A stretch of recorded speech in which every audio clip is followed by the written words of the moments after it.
Good morning, everyone. I think that we shall start. It's 10:05. I am Katerina Ribika. I'm ODIHR's first deputy director, and I have the utmost pleasure to welcome all of you to this webinar on combating intolerance and discrimination against migrants and refugees. Excuse me. Importance of alliances and consolidated approaches.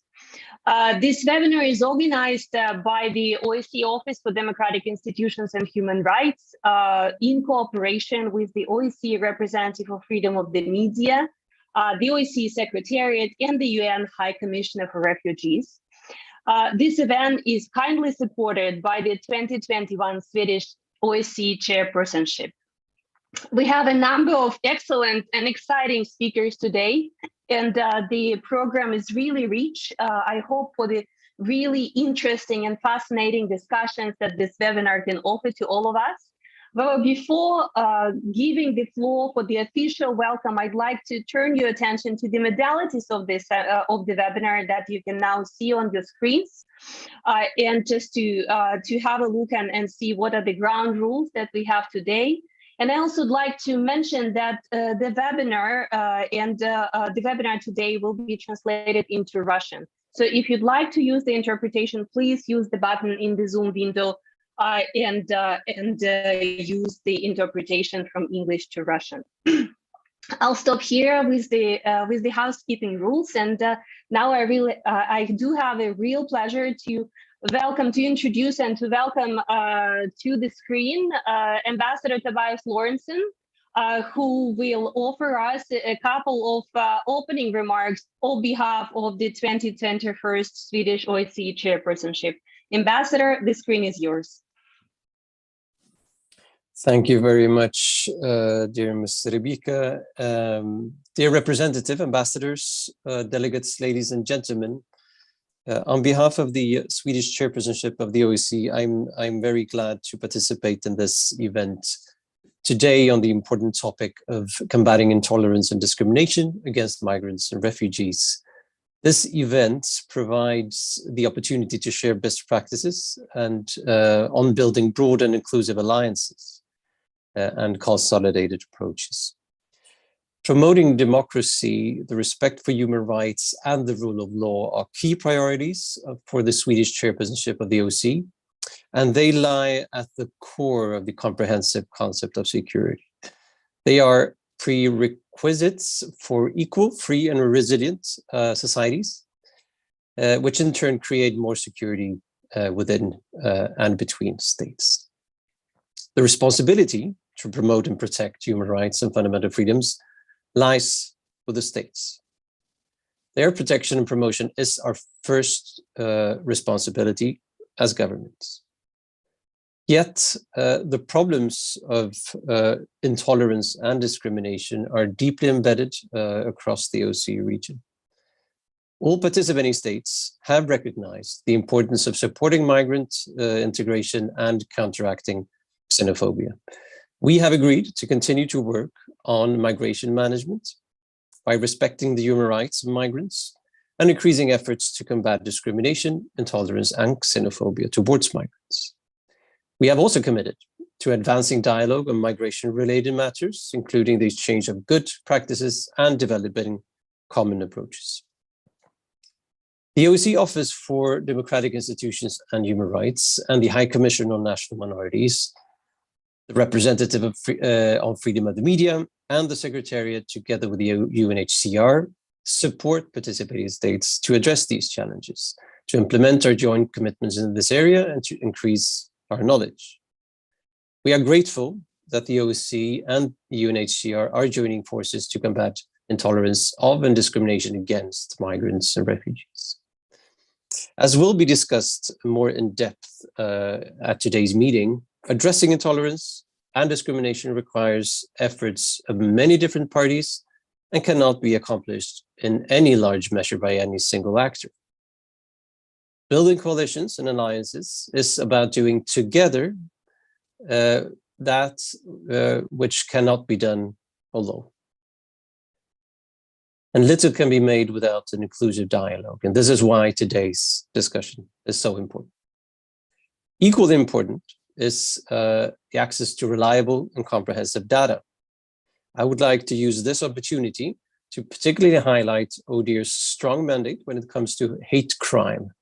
ODIHR has been tasked by participating states to serve as a collection point for information, statistics, and legislation on hate crimes, as well as on best practices in addressing hate crime and to make this information publicly available. However, the latest OEC ODIHR hate crime report documented that a number of OC participating states do not report hate crimes. This means that victims are left invisible and thus left without support. I think Professor Regina Pollock, the CIO's personal representative on combating racism, xenophobia, and discrimination, also focusing on intolerance and discrimination against Christians and members of other religions, might discuss the effect of this more in detail later. And I'm very happy that we have you, Professor Pollock, with us today. Promoting tolerance and non-discrimination starts with an inclusive approach, not based on we and them, but based on a society where everyone in policy and practice is equal in dignity and rights, and where we address any potential challenges with a human rights-based, gender-sensitive, and intersectional approach. I'm very happy that we can have this important webinar today, and I would like to thank ODIHR, RFOM, and UNHCR for organizing this event. I'm certain that today's discussions will improve our knowledge and understanding of the challenges and how we can work better together. Thank you very much. Thank you very much, Ambassador, for setting us off for today's journey at the webinar and highlighting the scope of the very important human dimension commitments that guide the work of ODIHR and other institutions in this work, and also mentioning the hate crime data, which I think is a very important avenue in addressing the problem that we are discussing today. I also now would like to invite everyone to the first panel.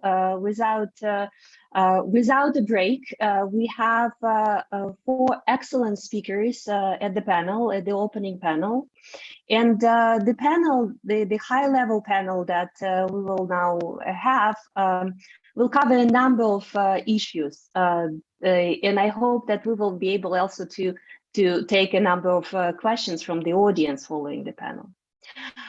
Just to give a summary of the scope of what we will be discussing today is, of course, the COVID-19 pandemic and how the COVID-19 has exposed many challenges that already been present in our societies. And the COVID-19 pandemic highlighted the precautions situation in which many migrants and refugee communities across the OSCE region live. We will, of course, talk about migrants and refugees that have been affected by border closures and movement restrictions, and how they continue to suffer from the unemployment and face greater risk of exposure to the virus because they often live in the overcrowded housing and lack access to the healthcare and medical services and really forced to take jobs as essential workers. We will also talk about vulnerabilities.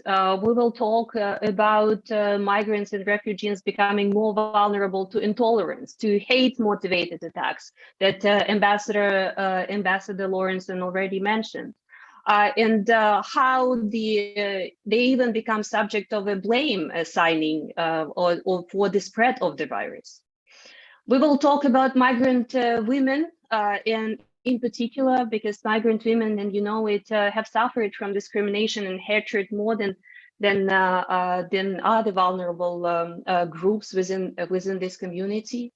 And finally, when after the opening, the high-level opening, this webinar will cover a number of other very important issues that will be reflective of the collaboration of the UNCHR, RFOM, and the OSCE Secretariat that have been working together on this topic, because this webinar is not the first. That's the last. This is the last webinar of a series of events that cover different aspects of the issue, ranging from hate speech and toxic narratives about migrants and refugees to facilitating access to the use of the media by refugees and migrants.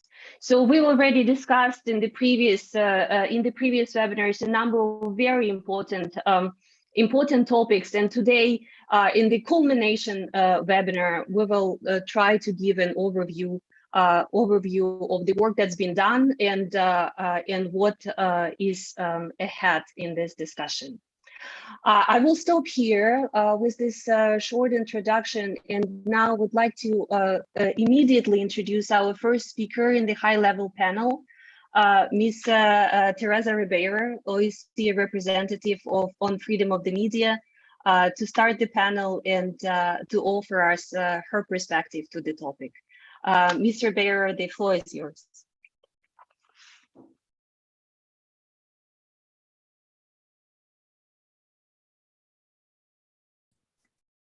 Sorry, fighting with the technology.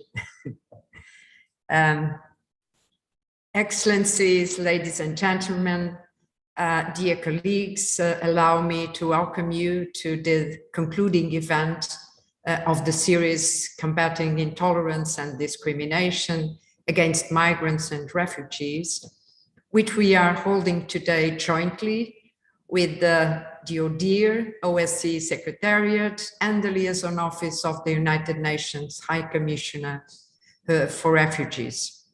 For almost a year, we have discussed various challenges confronting migrants and refugees in hosting societies, and I'm glad that on the International Migrants Day, and with the support of the chairpersonship, we are able to present some of our findings to the participating states and the wider community. My mandate stipulates that free media are essential to a free and open society and accountable governments. The representative is mandated to observe media developments in the participating states and to advocate and promote full compliance with the organization's principles and commitments in respect of freedom of expression and free media. The Budapest document of 1994, the Istanbul document of 1995, the decisions of the Bucharest Ministerial Council meeting of 2001,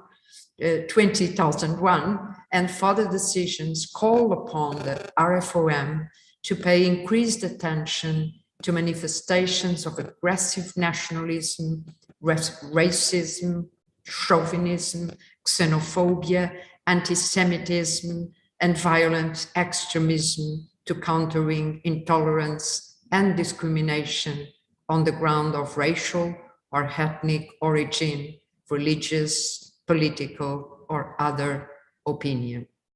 It is in the light of those commitments that I approach the issue of harmful content, in particular the so-called hate speech, while recognizing that speech that offends authorities is often mischaracterized as extremism or hate speech. I'm tasked with fighting deliberate and violent hate speech in the media through awareness-raising projects, education, and regular meetings with media outlets, editors, and journalists. Media coverage of important social phenomena, such as migration, requires adherence to stringent ethical standards to avoid stereotyping, provide a comprehensive picture of society, and not to promote hateful and xenophobic narratives.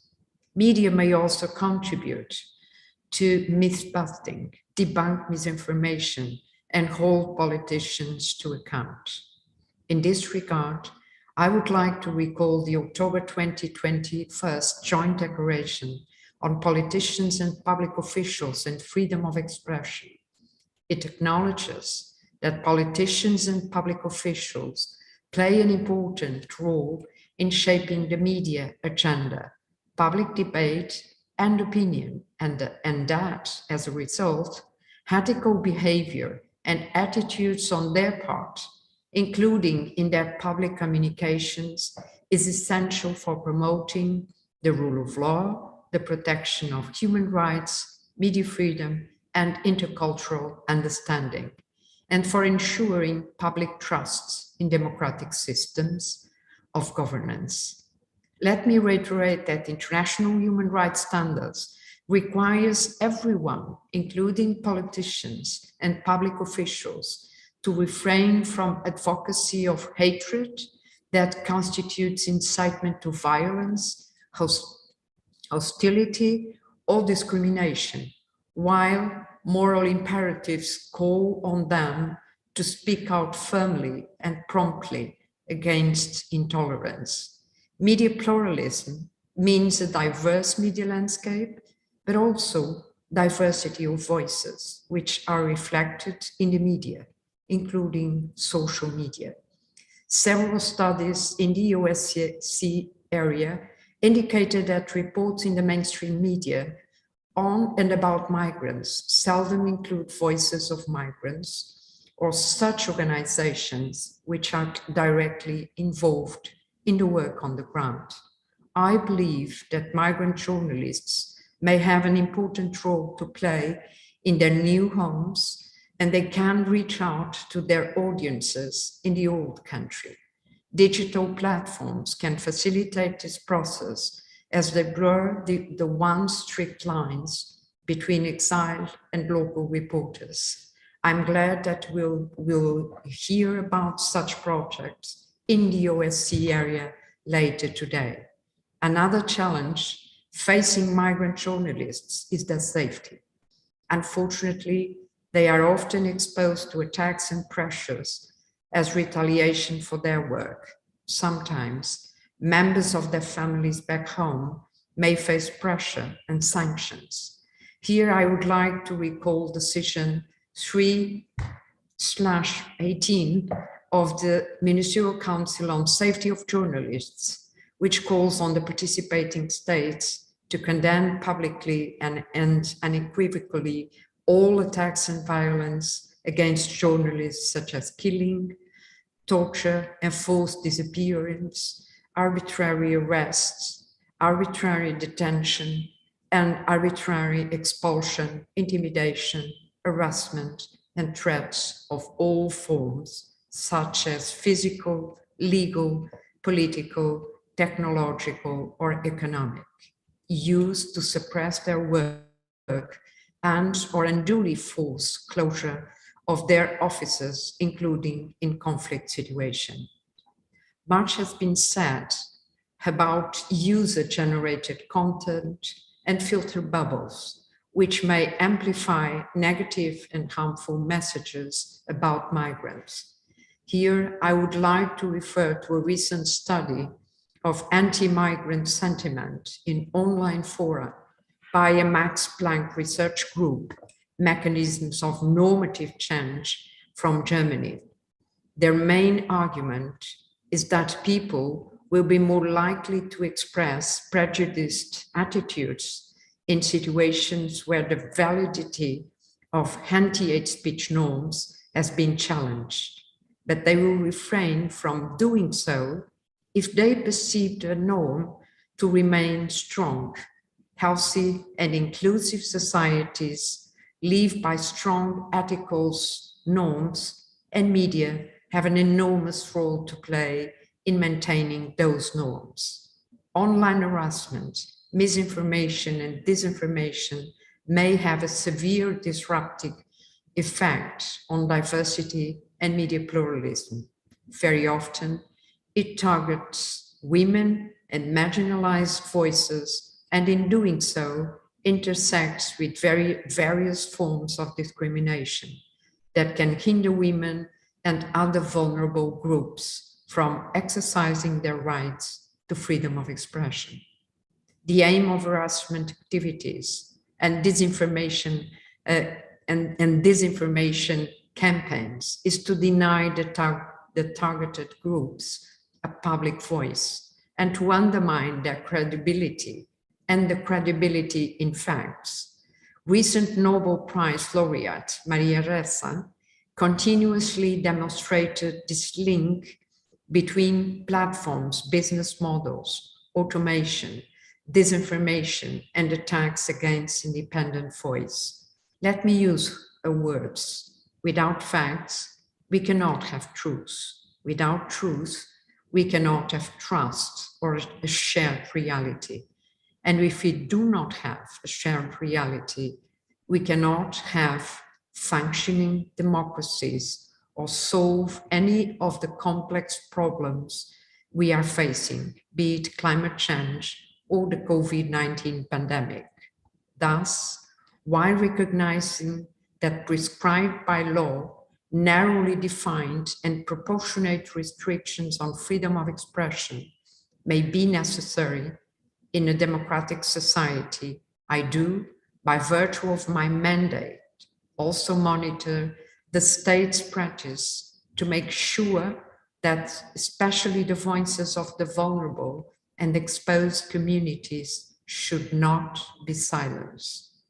But let us think of the ways in which we can overcome the set challenges and uphold a free and pluralistic discourse in public and private domains, including on this important subject. I wish you an interesting and lively discussion. Thank you.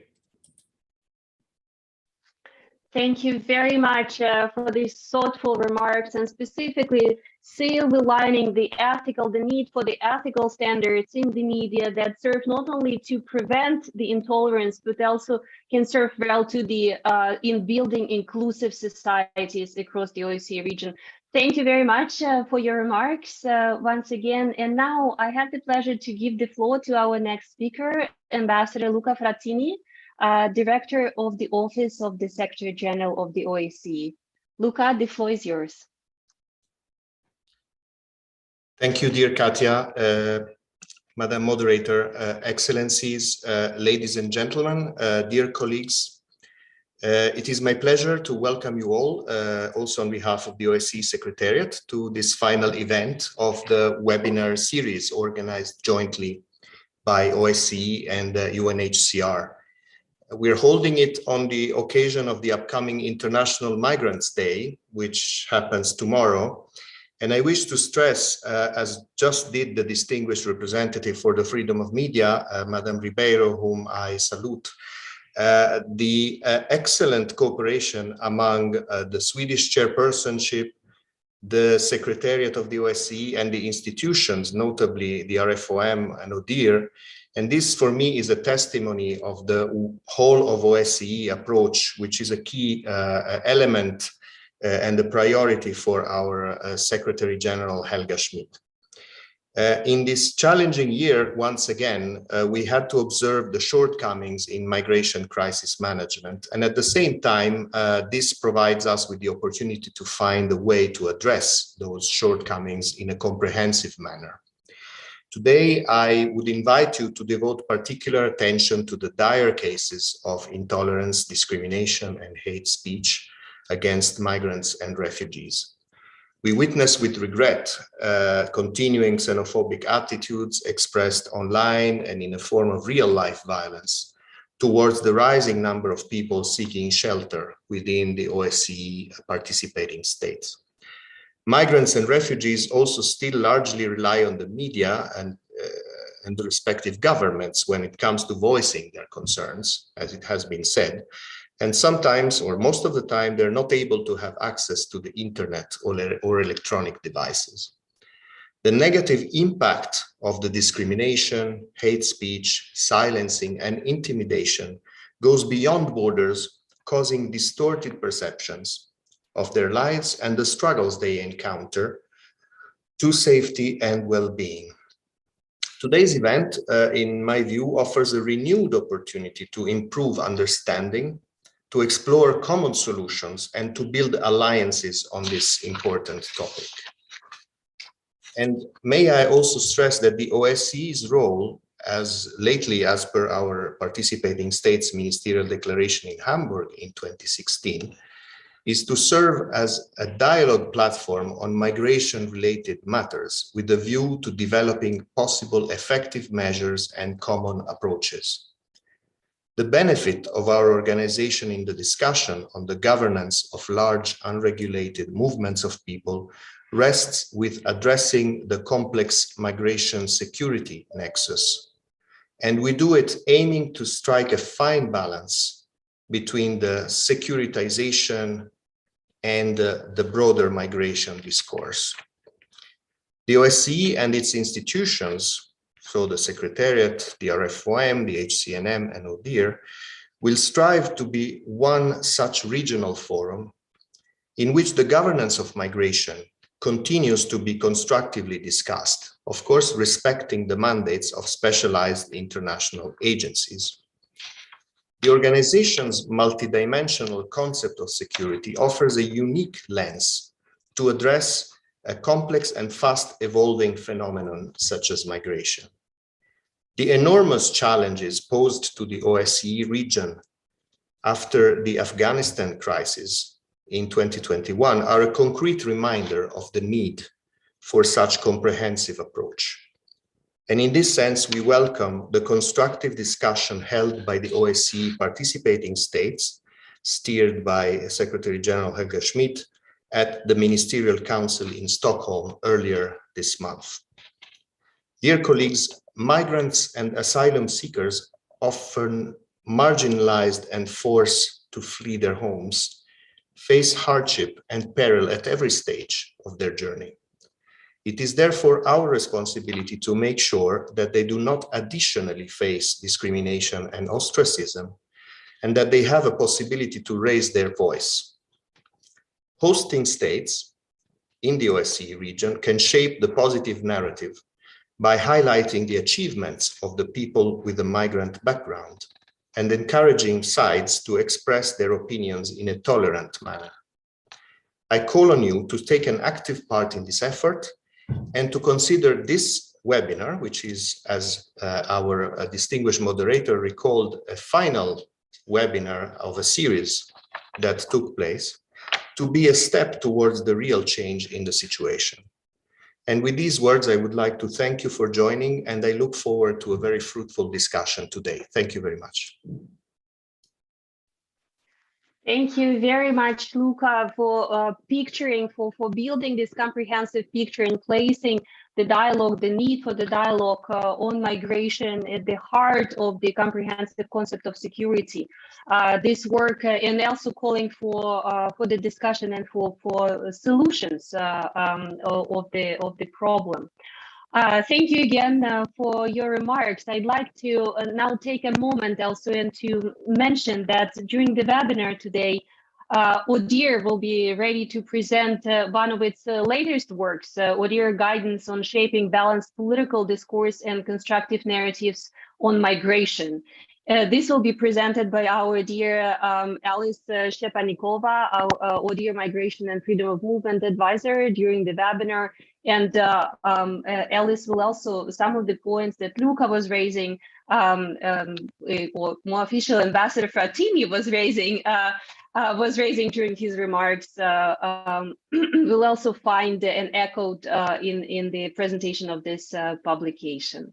Thank you once again for your remarks, and I would like to now pass the floor to Christoph Bierwirs, the head of the UNHCR Liaison Office to the OSCE and Vienna-based UN agencies.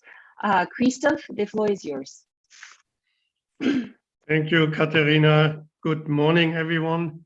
It's my real pleasure to welcome you jointly with my other colleagues at today's closing event of the 2021 OSCE UNHCR webinar series on combating intolerance and discrimination against migrants and refugees, which is linked to International Migrant Day, observed every year on 18 December. UNHCR co-initiated this series, giving the multiple links between discrimination and our work, our efforts to providing international protection to refugees, and to assist states in finding durable solutions for displaced populations, refugees, and internally displaced persons, as well as in the reduction and prevention of statelessness. Discrimination, in particular in its systemic, and other worst forms, remains among the key root causes for displacement. The promotion of tolerance and non-discrimination, and more generally of inclusive societies, is also crucial in the successful integration or reintegration of refugees and IDPs, and thereby in finding durable solutions for them. It is an as drastic as sad indicator of the concerning state of our world today, of failures in effectively protecting human rights, of failures in the resolution and prevention of conflicts, that the number of persons of concern to UNHCR had been steadily growing over the last decade at global level. It stood at 91.9 million persons of concern at the end of 2020. That includes 82.4 forcibly displaced persons, as compared to 63.9 at the end of 2015 and 33.9 persons of concern at the end of 2010. And unfortunately, this trend continues. Similarly, the number of newly evolving or reviving conflicts requiring declaration of emergency under UNHCR's humanitarian response system continuously shows an upward trend.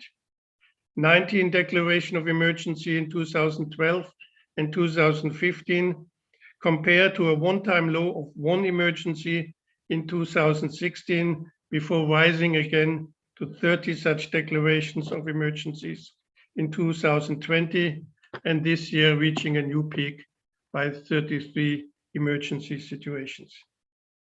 This puts a big challenge on UNHCR.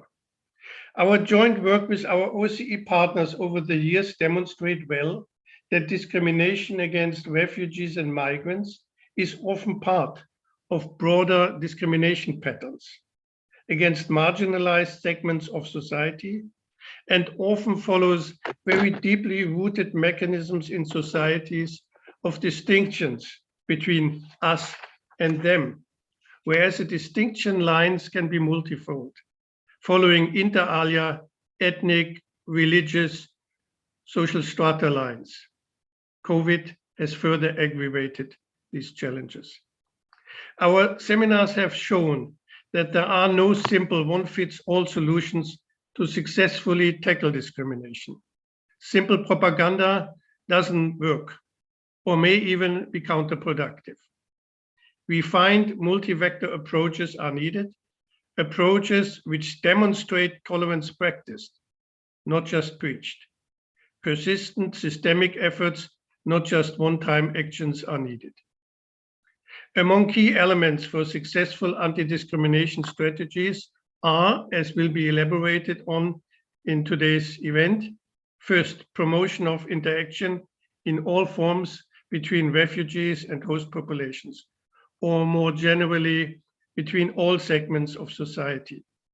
Second, sharing positive and differentiated narratives and creating a welcoming, integration-prone environment which allow positive integration experiences to happen.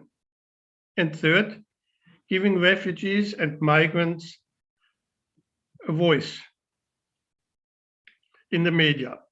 Credible efforts to promote tolerance and discrimination should not ignore challenges, differences, for examples, evolving from different value systems and life experience. Mutual understanding and therefore communication must be enhanced. And today's event will share some good practices on how this can be achieved. Our joint efforts with the OSCE are embedded in broader UN and UNHCR specific actions. Already in 2019, the UN Secretary General launched the United Nations Strategy and Plan of Action to coordinate efforts across the UN system.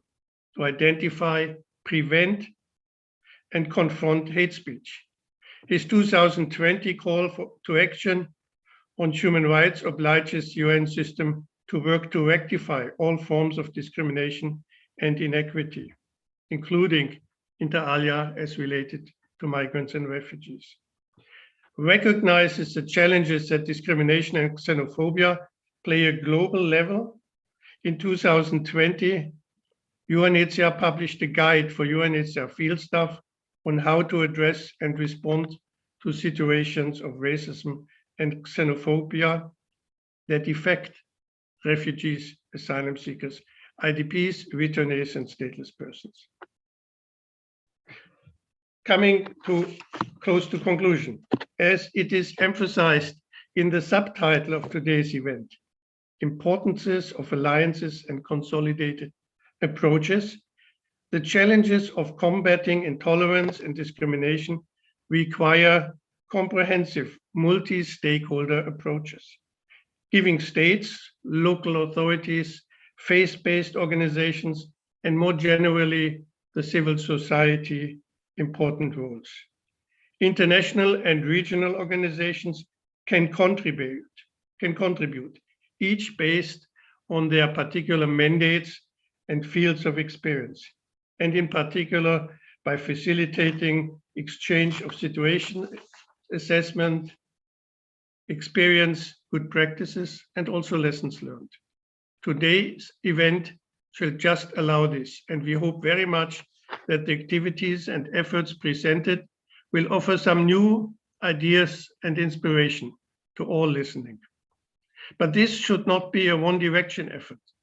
As outlined in the concept note, also the OSCE participating states are invited to present their approaches in identifying and combating different forms of intolerance and discrimination, including hate speech and public disinformation campaigns, off and online, to discuss practical ways how to address them.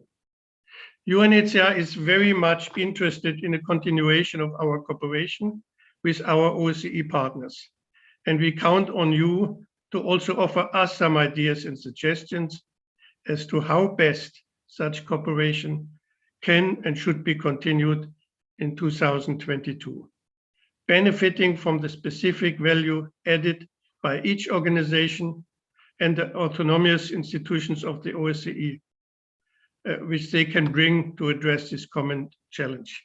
I like to wish all of us an inspiring event. Thank you very much.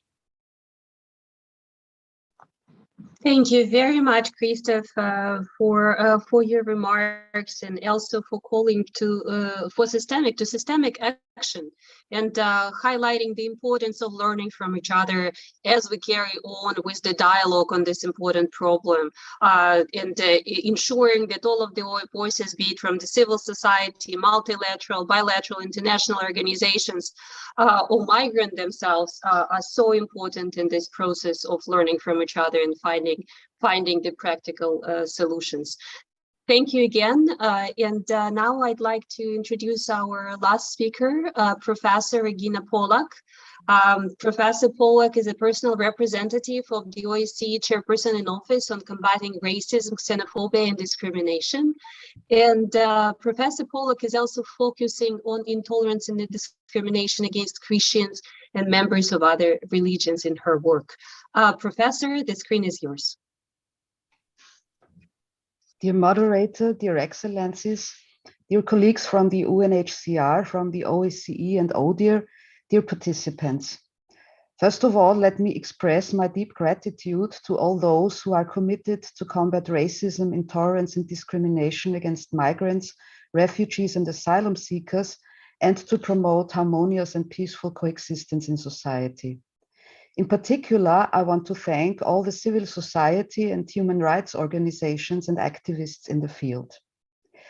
In times of multiple crises exacerbated by the pandemic, the cooperation between all of us gets more and more important, as in the OSCE region, migrants, refugees, and asylum seekers belong to those in particularly vulnerable situations who suffer from racism, intersectional discrimination and intolerance, offline and online, from scapegoating, and in particular from hate speech and hate crimes. As the recent OSCE ODIHR hate crime report documents, violent attacks by groups of perpetrators against migrants and ethnic minorities, as well as damage to businesses and property owned by or associated with established ethnic communities, are the most common features of hate crimes. However, the number of hate crimes might even be higher than reported to the OSCE, as a number of OSCE participating states, Ambassador Lauritsen already told us about that, does not report hate crimes and therefore leaves them invisible and unaddressed. In some states, some political leaders fueled intolerance with their statements, which can incite to hatred and violence against migrants, asylum seekers, and refugees. During the last 2 years of the pandemic, existing inequalities and exposed vulnerabilities in all spheres of society have also increased, which is especially concerning in the case of female migrants and women belonging to minorities who are affected by multiple forms of discrimination and incidents of hate, including discrimination based on intersectionality of gender with race, ethnicity, and religion. Since the Helsinki Final Act, the OSCE participating states have expressed concern regarding the enjoyment of rights of migrant workers and refugee populations.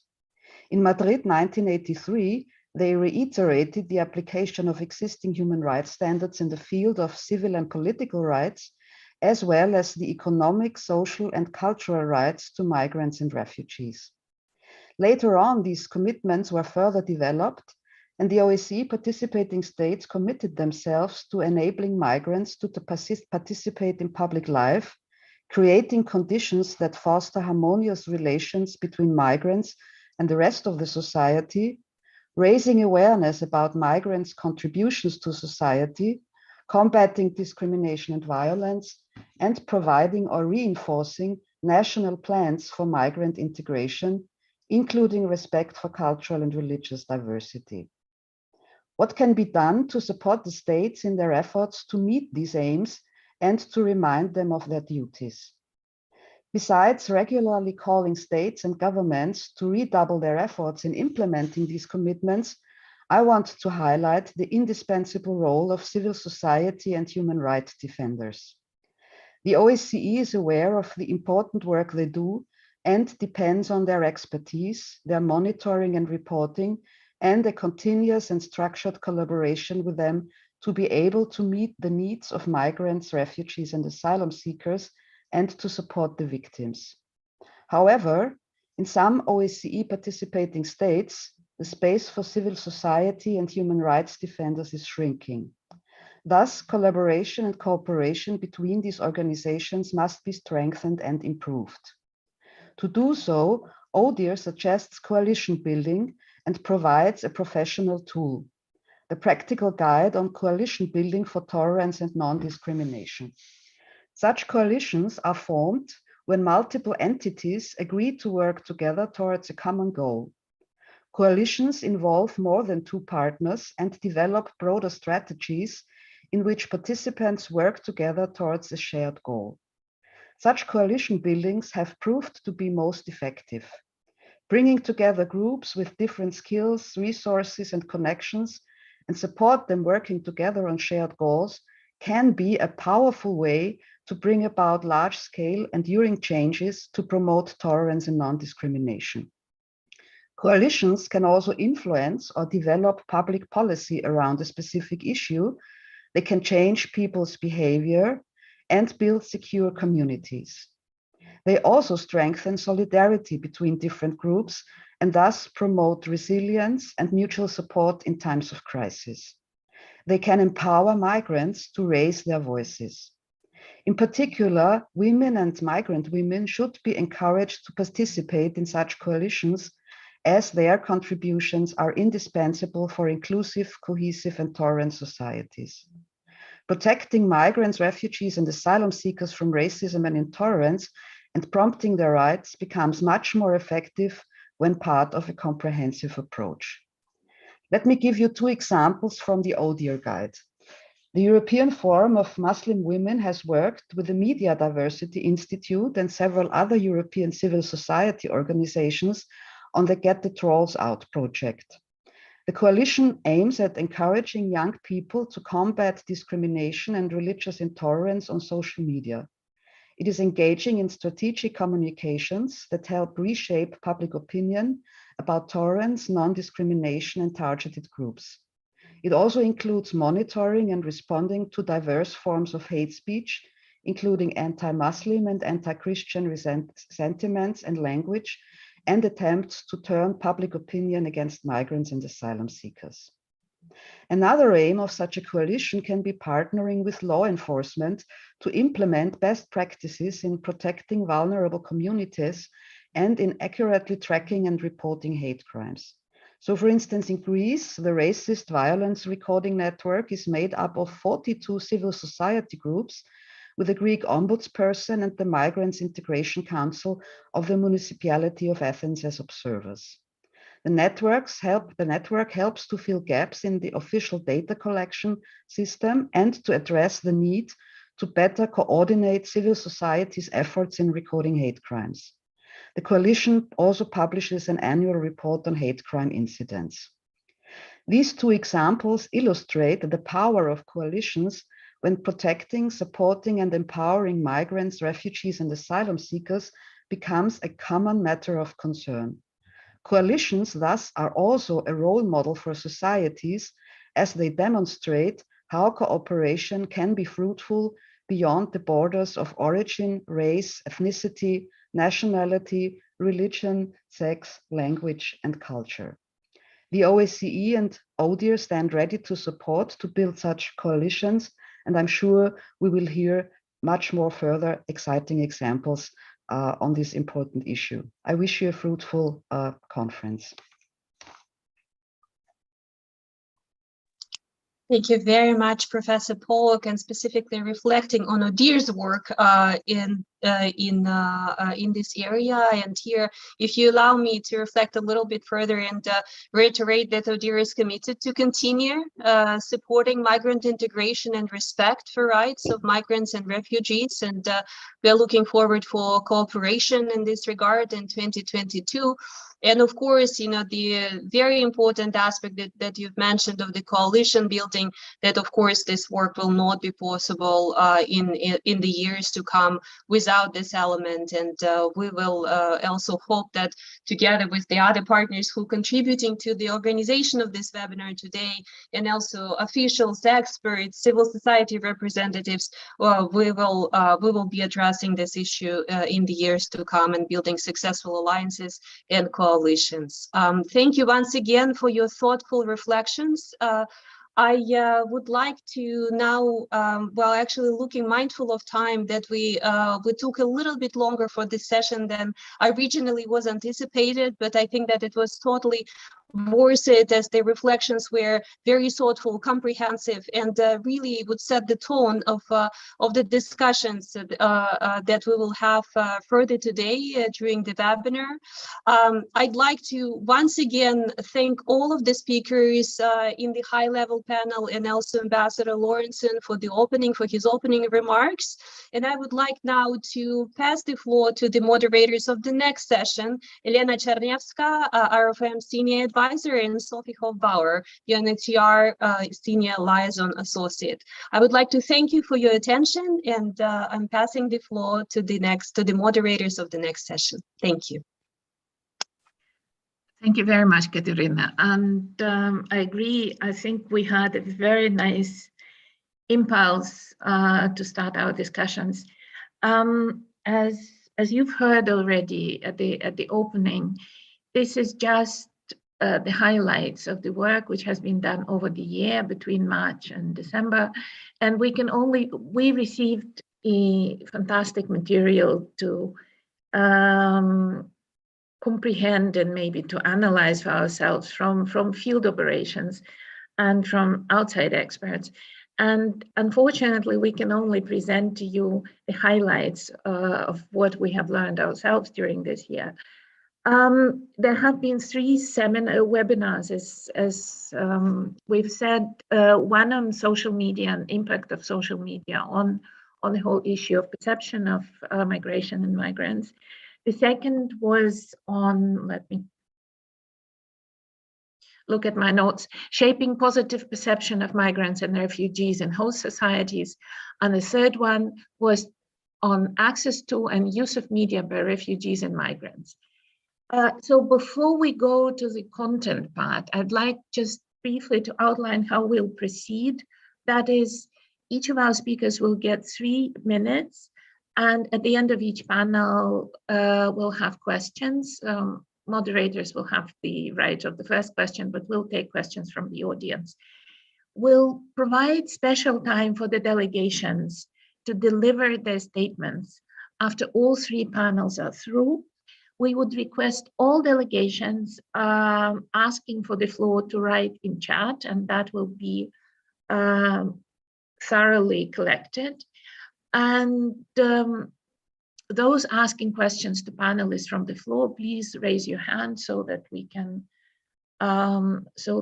see you. Right. So let's move on to the first panel, which is the panel on social media. As we all know, giant social media companies have elevated themselves to a position of market dominance where they hold a considerable sway over what the users see or hear on a daily basis. And we may know by now that the composition of our user feeds and the accessibility and visibility of content on social media happens through a combination of human decisions, but mainly algorithmic, that is, AI decisions and decision-making processes. As yet, current practices offer very little in terms of transparency and virtually no remedy or very little remedy to individual users and communities of small communities when their content is taken down or demoted. And therefore, there is a consensus among experts on freedom of expression that the mere regulation of speech by contract, that is delegation to social media platforms, the decision what is allowed and what is not allowed, fails to provide adequate transparency and protection for freedom of expression and other human rights. And therefore, I'd like to turn now to our speakers, who are Malte Blas, Communication Associate of the UNHCR Regional Bureau for Europe, on countering intolerance and discrimination on social media, and after that, Vojislav Stoyanovsky, National Rule of Law Officer of the OSCE mission in Skopje, on a specific project support of national concerned parties in the fight against hate crimes and hate speech. So let's start with Malte. Malte, are you there? Yes, thank you very much, Elena. So yes, my name is Malte Blas, and I coordinate digital engagement, digital communications at the UNHCR Regional Bureau for Europe. So a quick overview, we have over 100 social media channels in our region, covering some 50 countries, each with their own individual circumstances and challenges. So the subject of countering intolerance and discrimination on social media is an extremely complicated subject, and I will try to cover the most important points today. So let me just try and share my screen. I hope you can all see it. So first of all, I want to give a quick overview of the types of intolerance and discrimination that we encounter on social media. I qualify these in 3 broad categories, which reflect kind of the severity of the discrimination. And at the first level, we have negative narratives, misinformation, generalizations, silencing. Silencing can be a lot of things. For example, misusing reporting tools or downvoting other people's opinions, for example, minority groups, to kind of silence their voices. And on the next level, we have personal attacks, harassment, intimidation, spamming, coordinated kind of efforts to also silence people by attacking their accounts or their messages. Then we have, of course, the much more kind of serious or impactful types of discrimination, which are direct threats, incitement to violence, or hate speech, and doxing. So this is on a level where it can clearly violate also national laws. Doxing is, just to explain, this is a way to intimidate people or threaten people by revealing personal information, for example, their address, their full names, etc., which we do encounter. So important considerations that we have is, as Elena mentioned, is these algorithms and negative feedback loops. So what I mean by this is that often we can be tempted to, for example, counter misinformation or negativity on social media channels by engaging with it directly. So for example, someone posts on social media, common misinformation that we see is, for example, there's a crisis and we hear all the refugees are coming to Western Europe and neighboring countries are not doing anything to take responsibility for that. And we would be tempted to reply and say, this is not true for these and these reasons, and inadvertently give it a visibility boost, which in turn leads to more engagement and then can help to spread the misinformation. So by directly engaging with this content, we have actually inadvertently given more air and more attention to the misinformation. Another important consideration that we have is, of course, promoting dialogue and freedom of expression, which is also part of our core values and something that's very important to us. So we really have to be careful about what kind of social media management we do, not to censor voices and actually to promote dialogues. But on the other hand, I think we all know and we can see increasingly that what happens on social media has real life consequences, and worst case scenarios can lead to, for example, people coming to physical harm in the real world. Finally, escalation and spheres of influence and responsibilities on social media. So what do I mean by that? On social media, we have different spheres, which I've tried to illustrate here. And at the core, we have the social media pages that, for example, UNHCR runs or are managed by our country offices. We apply our community guidelines. We have a responsibility to manage and engage on our own social media pages in a responsible way. And we have some tools, for example, to reply to comments, to counter misinformation, to hide and delete comments, and in extreme circumstances, to block users from interacting on our social media page. At the second level, we have the platforms, which obviously are the social media platforms, Twitter, Facebook, Instagram. I don't want to single anyone out, but all social media platforms, which have their own sphere of responsibility and influence. They have their own terms of service, what you're allowed to do, what you're not allowed to do on that social media platform, and different tools that they use, hide and delete comments, suspending and banning users. And then we have a broader sphere of influence, which is national laws and regulations. There are some things that you cannot do on social media channels, which are illegal according to national laws. And here, there are certain tools.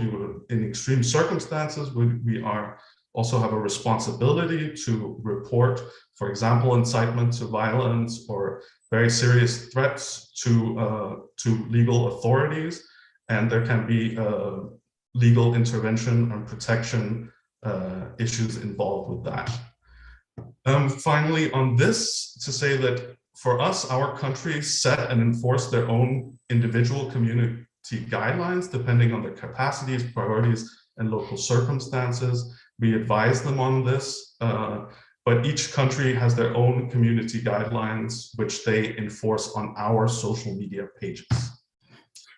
So what do we do to counter intolerance and discrimination? What kind of proactive communication can we do? Sorry.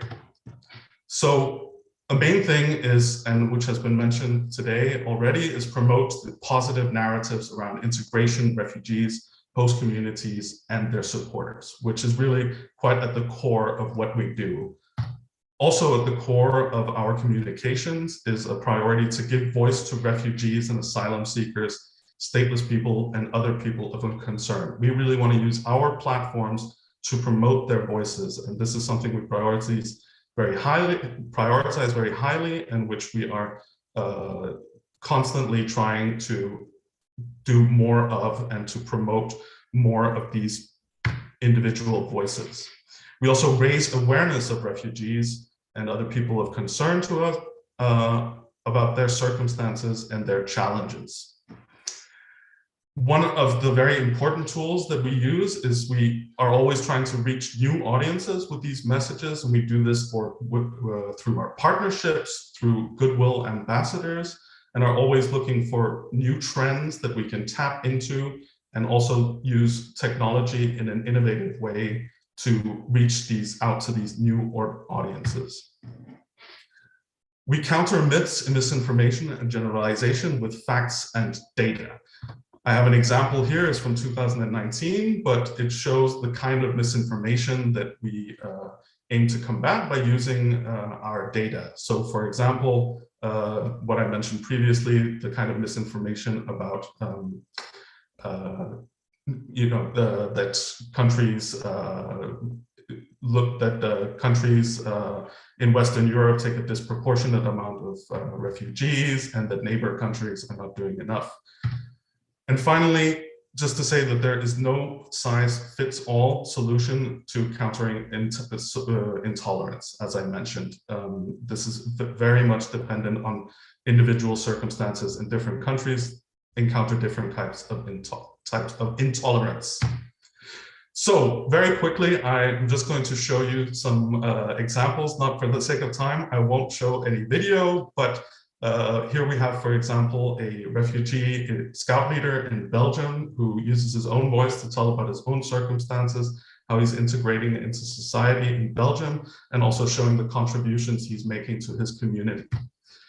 Similarly, we try to highlight individual people, their own stories about how they are integrating and contributing. For example, here we have an example from Bulgaria with a Syrian refugee who's helping with the healthcare system during the pandemic, or from Kosovo, where we see a story about training and access to work in Kosovo.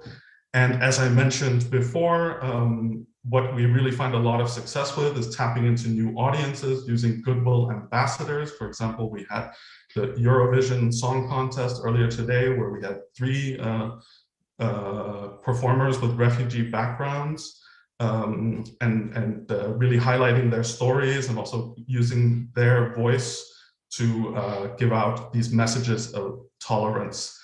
We see a lot of success with this. I have another example here in Serbia, where we had the sad passing of one of our Goodwill ambassadors there, a musician, Balasevic, who was a strong supporter of refugee voices, and we really saw that this was those channels in Serbia had never received as much engagement as through his voice. Similarly, we had the Euro 2020, where we had a video campaign also promoting tolerance and integration through sport.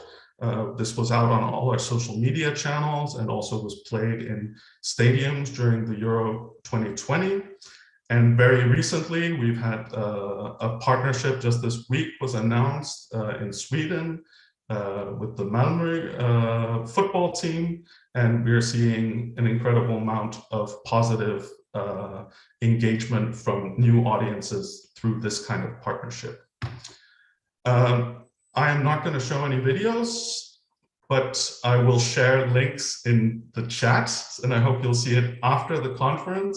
And especially this one is one of my favorite videos from Skopje, with a Syrian refugee who is also working with people with disabilities and telling a little bit about her life and her challenges, and also how she contributes to her community. Thank you so much. We have to jump.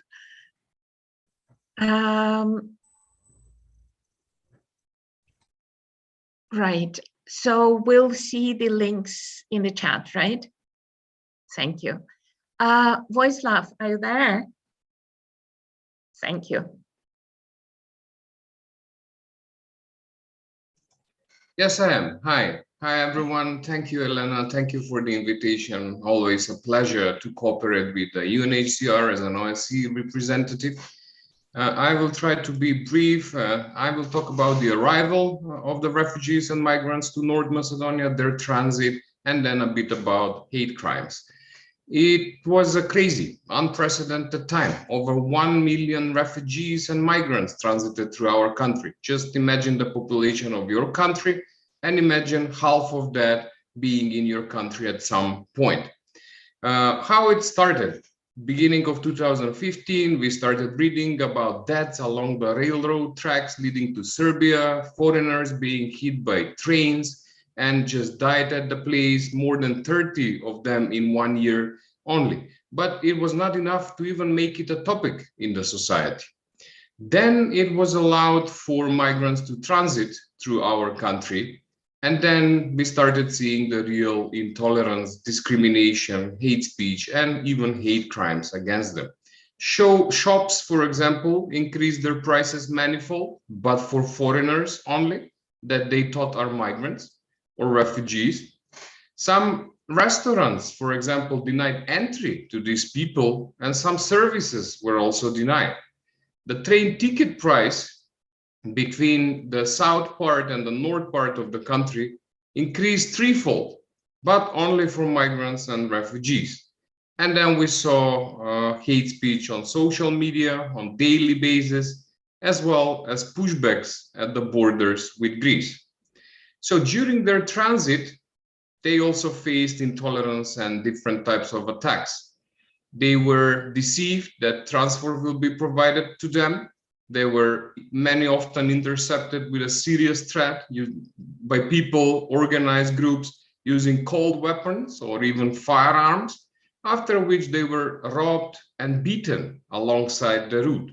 When they would reach the north part of the country before the border with Serbia, they would be held hostage in improvised camps near the border, and then a lot of forced labor was going on for them to pay for their smuggling to Serbia. What you see on the shared screen is a hate crime monitoring portal that we devised together with the local Helsinki Committee for Human Rights in order to show hate crimes in the country and to make it possible for citizens and everyone to report these types of hate crimes. And then these are all of the red dots that you see are all of the hate crimes we have registered, more than 800 of them. And then on the right, you see them being grouped in different categories. So for example, I will now click the incident, a hate incident due to a refugee or migrant status. And you see what happens. This is the railroad route that I was talking about. This is the so-called Corridor 10. This is the way migrants enter North Macedonia, transit through it, and then leave to Serbia. What we wanted to do with this is to show the police to pinpoint the locations where these crimes take place in a way to help the police locate the organized group that were attacking them, and to, of course, arrest those people.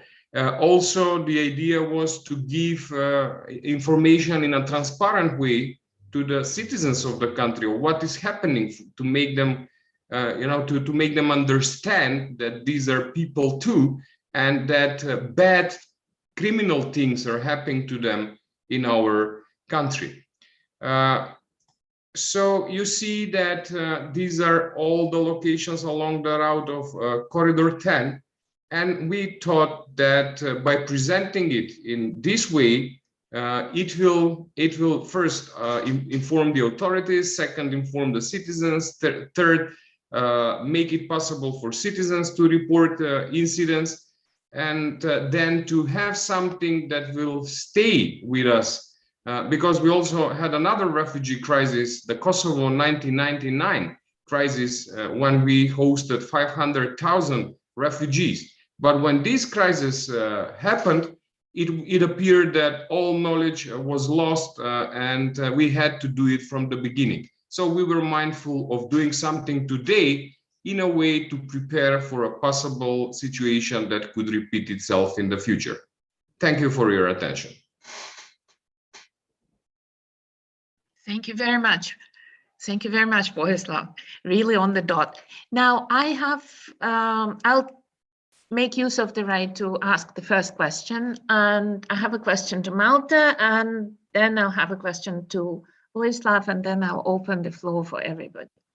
Malte, in your opinion, what is the strongest tool or message you have for countering intolerance and discrimination online? Thank you, Elena. So yes, really, as I mentioned, I think that the strongest tool message we have is using refugee voices themselves and promoting these as much as possible across our platforms.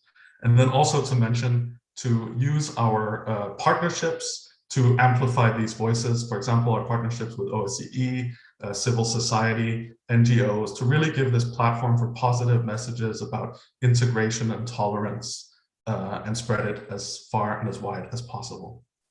Thank you. Thank you so much. Vojislav, now a question to you.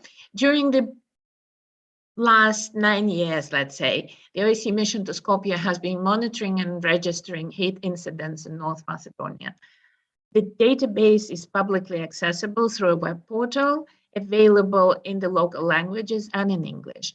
Could you tell us what is the reason behind deciding to include refugees and migrants as a separate category? And what are the main findings when it comes to intolerance against those particular vulnerable groups? Yeah, basically the main reason was to show the people, to make them understand that hate crimes are heinous crimes, and then they are different than other crimes that I spoke about, for example, robberies and attacks. This is not a simple crime, it's an aggravated type of crime, and people often do not understand. How can you say that an attack or robbery against a migrant is a hate crime when you don't know whether the perpetrator really hates these people? And now we always try to explain them that hate is not necessary. It's all about prejudice and bias. Hate is not the only thing. There are an objective and a subjective element to the hate crimes. The subjective one is pretty clear. You have to hate someone and then commit a crime against them because of that hate that you have. But what people usually forget is that prejudice and bias play a big role. And then I try to explain it to the people that ask these questions. I give an example when a person was robbed in a train station, and then he stood up and tried to run and start yelling at these people in Macedonian. So then they understood that he's a Roma, and because of his skin color, they thought that he's a migrant. And once they heard that he's a Macedonian, they immediately threw back the backpack that they stole from him. And now this is the element of prejudice and bias. This is, they specifically targeted this person because they thought this person doesn't want to stay in this country, this person doesn't want to have any contacts with the police, this person will not report the crime and will leave without a possibility to be witness in the criminal proceedings. So basically that is one of the main reasons why we included migrants and refugees. And about the conclusions, I said something about that. We have now over 70 registered incidents. But the main conclusion would be that hate crimes against migrants and refugees, especially in transit countries, are basically misunderstood and underreported. Thank you, Vojislav. Pretty awful, actually, as far as I'm concerned. Right, I open the floor. If there is a wish, despite the early hour of 11:20, to ask a direct question to the two speakers, please raise your hands, and I'll see that on the screen.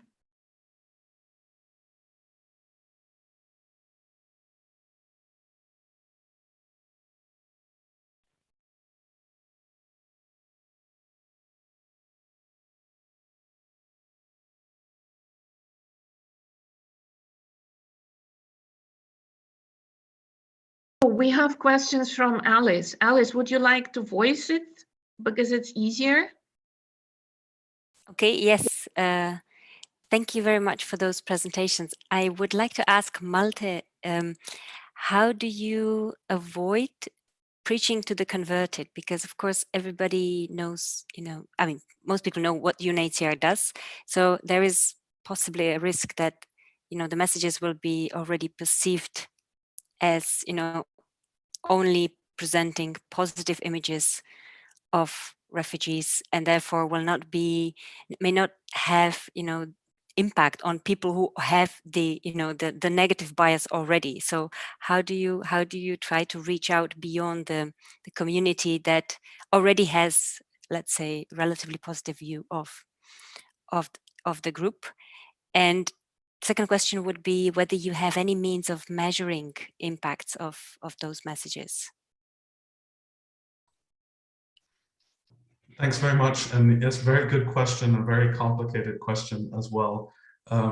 We often, it is very difficult to reach an audience that are already, we can say, converted to the other side, or have some extreme prejudices. But we often talk about targeting this undecided middle and society in general. And one of the ways we do this to kind of turn the tides of public opinion.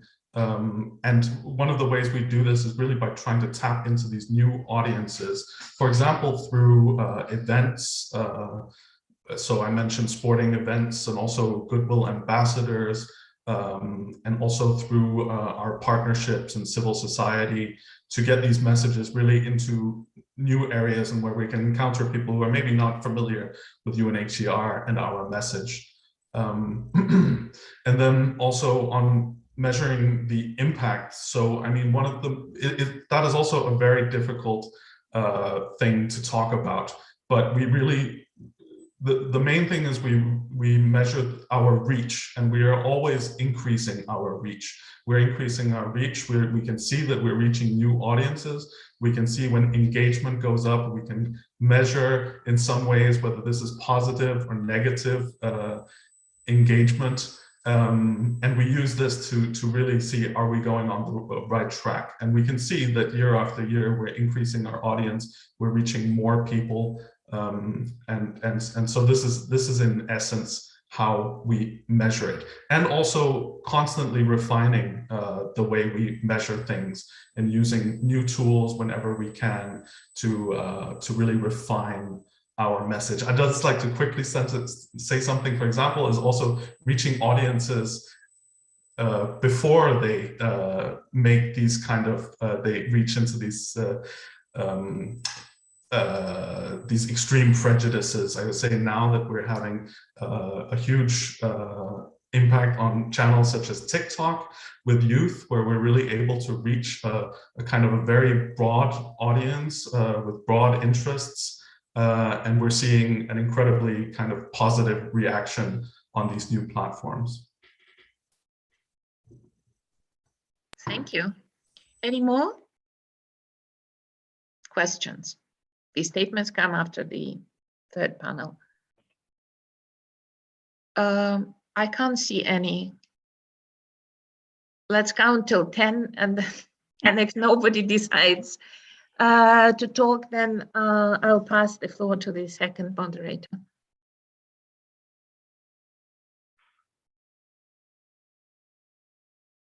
None. Okay, so I'm happy to pass on the baton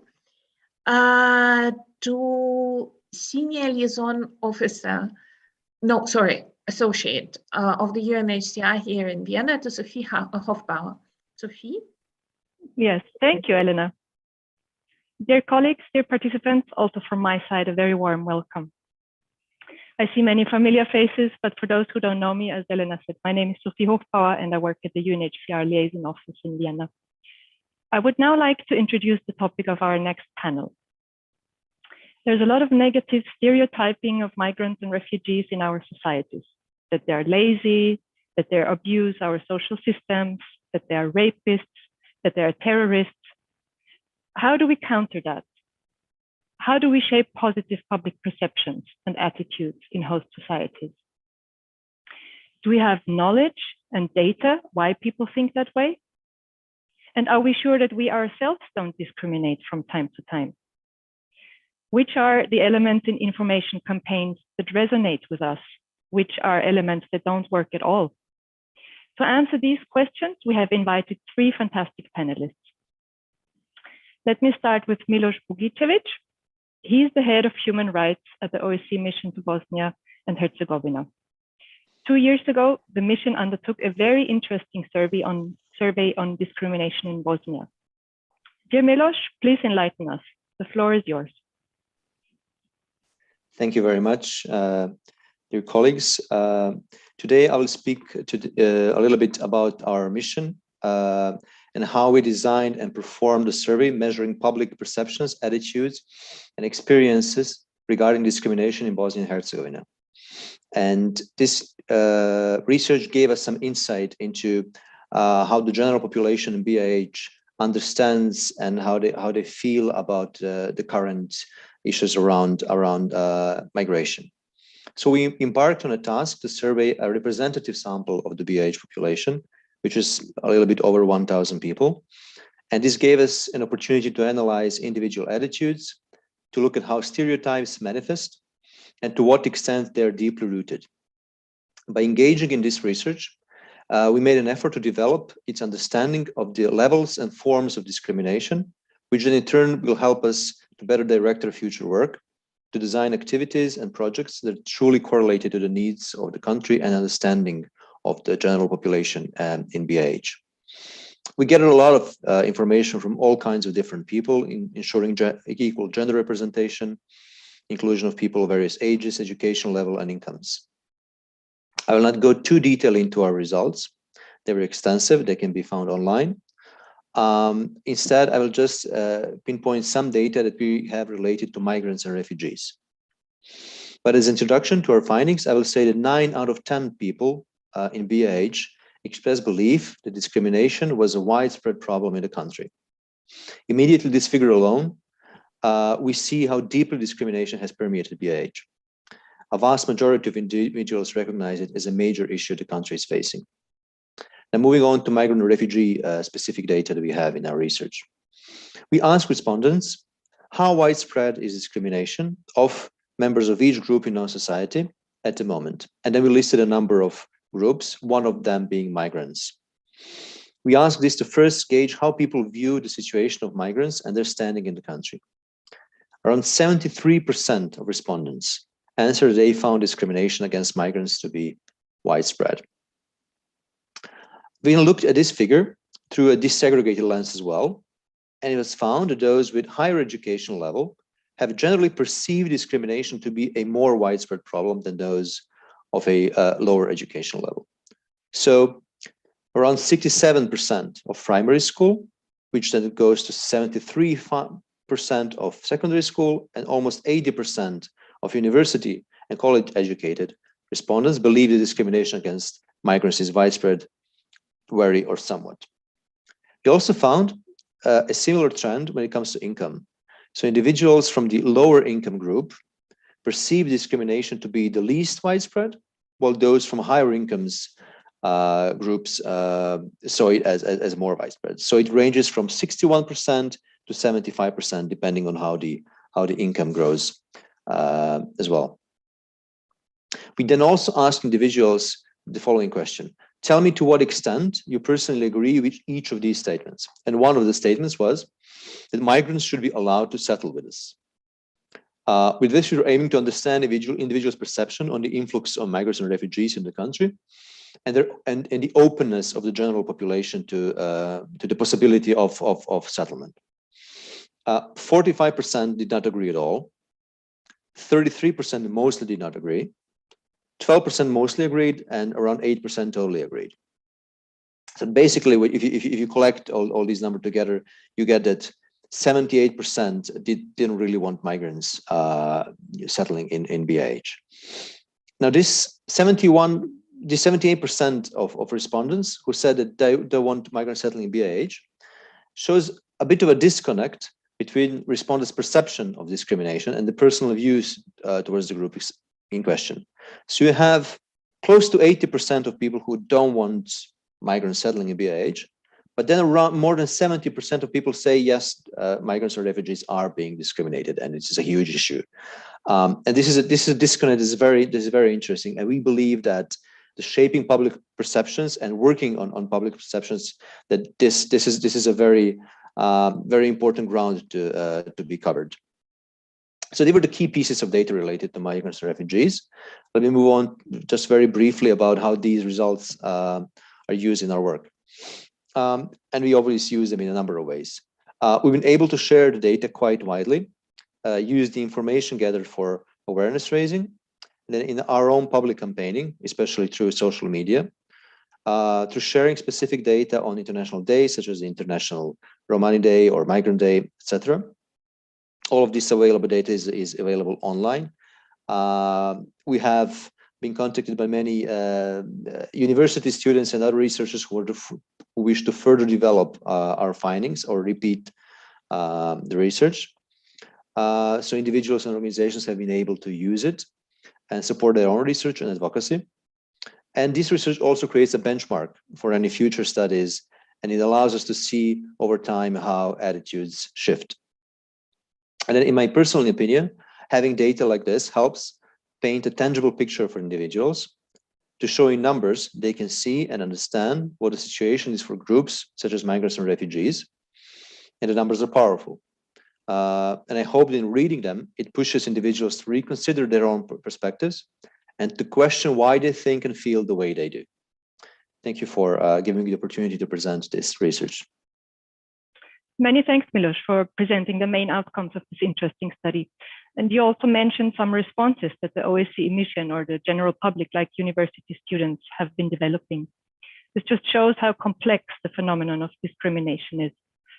Now, my question to you is, according to the data available to you, how does media reporting shape the perceptions and attitudes towards migrants and refugees?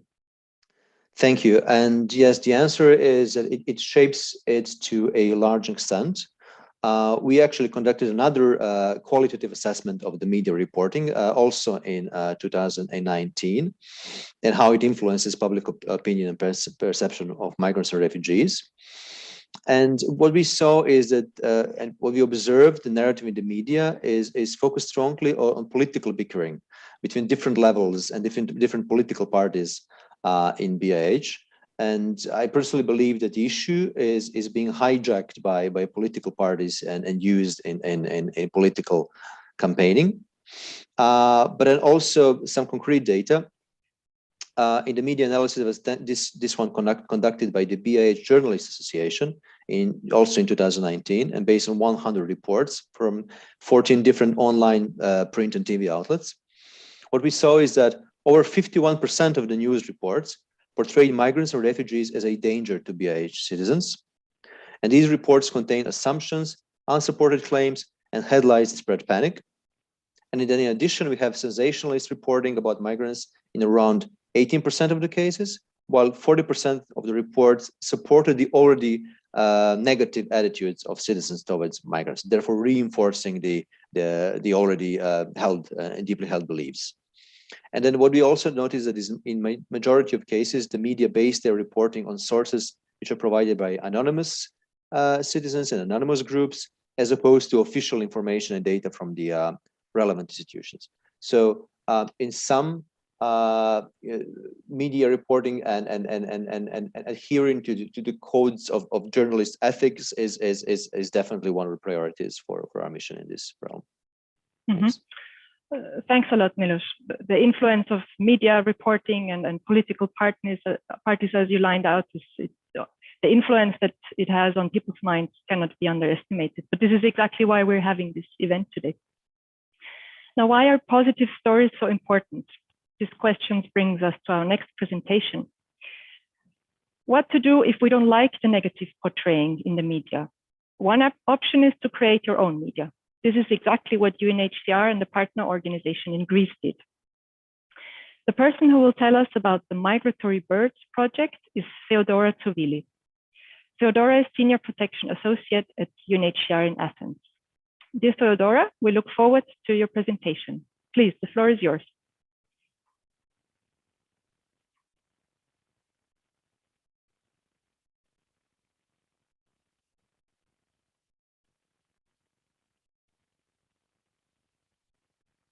Do we have Theodora? She was there in the beginning. Dear colleagues. Oh, there you are. I'm representing the child protection team of the Greek operation, and we will let the refugee adolescents and youth to speak for themselves through their project that they own, the Migratory Birds. So with the following video, right? Thank you, Sophie.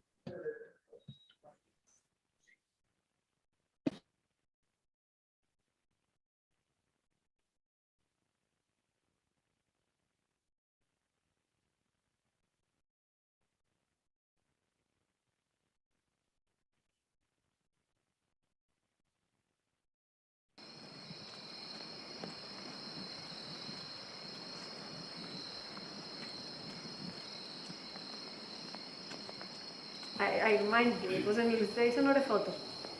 I don't know. I don't remember.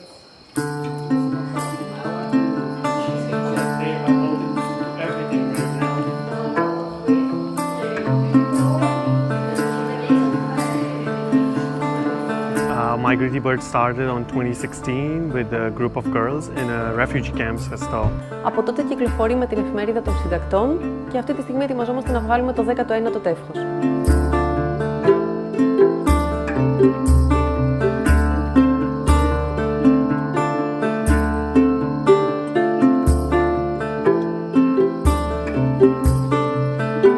Συμμετέχουν έφηβοι και νέοι, ηλικίας από 13 χρονών και πάνω μέχρι περίπου 20-22 χρονών.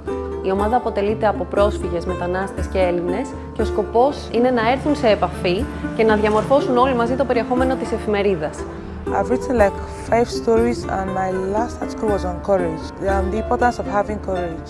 My first article was about Escalation refugee camp, which got published on first anniversary of Migratory Birds in 2018.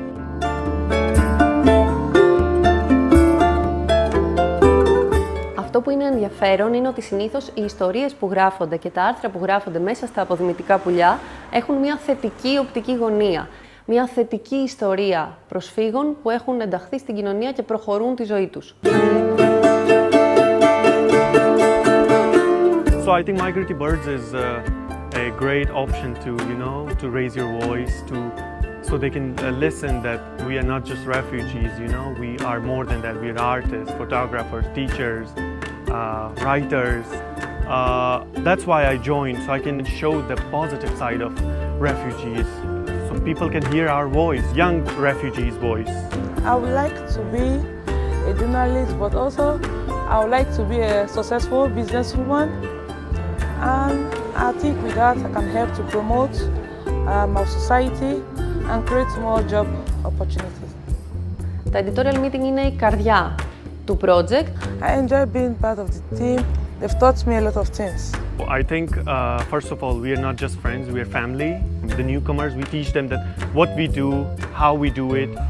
We work here together, like we decide on our new articles, we assist each other.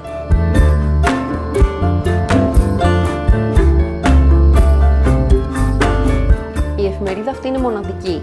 Έχει μέσα άρθρα γραμμένα σε 5 γλώσσες και από τους ίδιους τους ανθρώπους τους οποίους αφορούν αυτά τα θέματα. There are articles about women, about children, about restaurants, about our favorite things, about music, culture, everything. It has a lot to do with our daily life activities, like courage, love, like it can help to promote ourselves, our character, our charisma. Everything is on Migratory Birds. I think people should read it. They will get knowledge about refugees.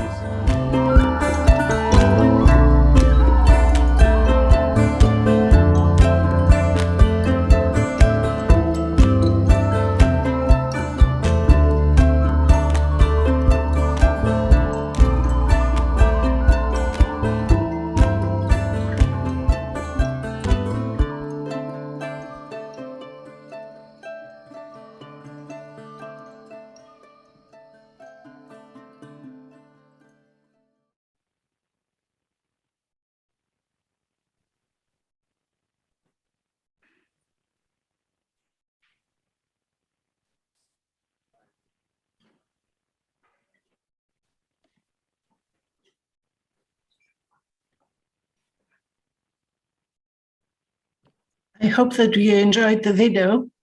It's a product also of the Public Information Unit in Athens. Yes, thank you, Theodora. The video showed how rewarding it can be if young people are given the chance to write their own stories and also to show their own perspectives. It also made me curious to read what's in the newspaper. We have a very similar project in Austria as well, and it's really an excellent complementation of what mass media are reporting. But having consumers of mass media in mind, why do you think it's important to use positive and realistic narratives about young migrants and refugees living in Greece? And why should people buy the newspaper? Yes, as the members of the young journalists often say, they are more than just migrants and refugees. They don't like being defined only by this identity, an identity that they didn't choose, but was bestowed on them. They are pupils, they are students, mothers, sisters, scientists, artists, musicians, and even poets and writers. Through their articles in this newspaper, they have the chance to explore and express all these identities and describe them themselves in a better way than the one only of the refugee or the migrant. This has a positive impact on the society, which the people then realize that through the articles of the young journalists, that these young migrants and refugees are the future of this world, as every young person is on the planet, that they can want and they can, and that they will integrate into any European society as they are ready to, as they were ready to escape and claim their life that they deserve to. A life free of fear, with a better future. The Migratory Birds newspaper is distributed every month, free of charge, as a supplement to the newspaper of the Editors Union, a local Greek newspaper. And also it is distributed in several official distribution points within the broader area of Athens, as well as in all camps and reception and identification centers on the islands and in the mainland. It is an initiative of the Network for Children's Rights, which is a national NGO, and its main goal is to promote intercultural dialogue and help young people who may come to Greece seeking refuge to exercise their basic rights and strengthen their inclusion into the society. This newspaper not only encourages young and teenage people to raise their voice and express themselves creatively if they wish to join, but also makes them feel represented. Imagine a girl in a camp somewhere in Greece opening the newspaper and reading a story similar to hers, but with a positive outcome. The newspaper can be inspiring for its main target group, but can also be an engine of change. The Greek people that buy the local newspaper can find the migratory birds inside, and suddenly they can come across alphabets that they are not familiar to them, since this newspaper is the only multilingual newspaper translated in Greek, English, translated from Greek into English, Arabic, Farsi, and Urdu. A part of the society to which they may close their eyes the refugee and migrant population is right there in front of their eyes now. And they are able to read their stories and get to know the unknown that sometimes scares them.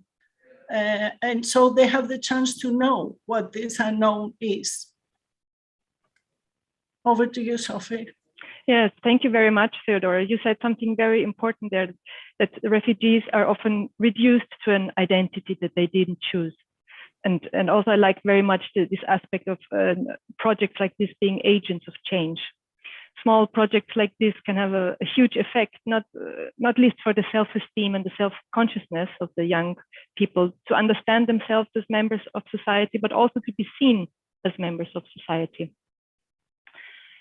Now that was a small project, but what happens if big players like the European Union look into the issue of how new immigrants are being portrayed, which are the elements in information campaigns that resonate with us?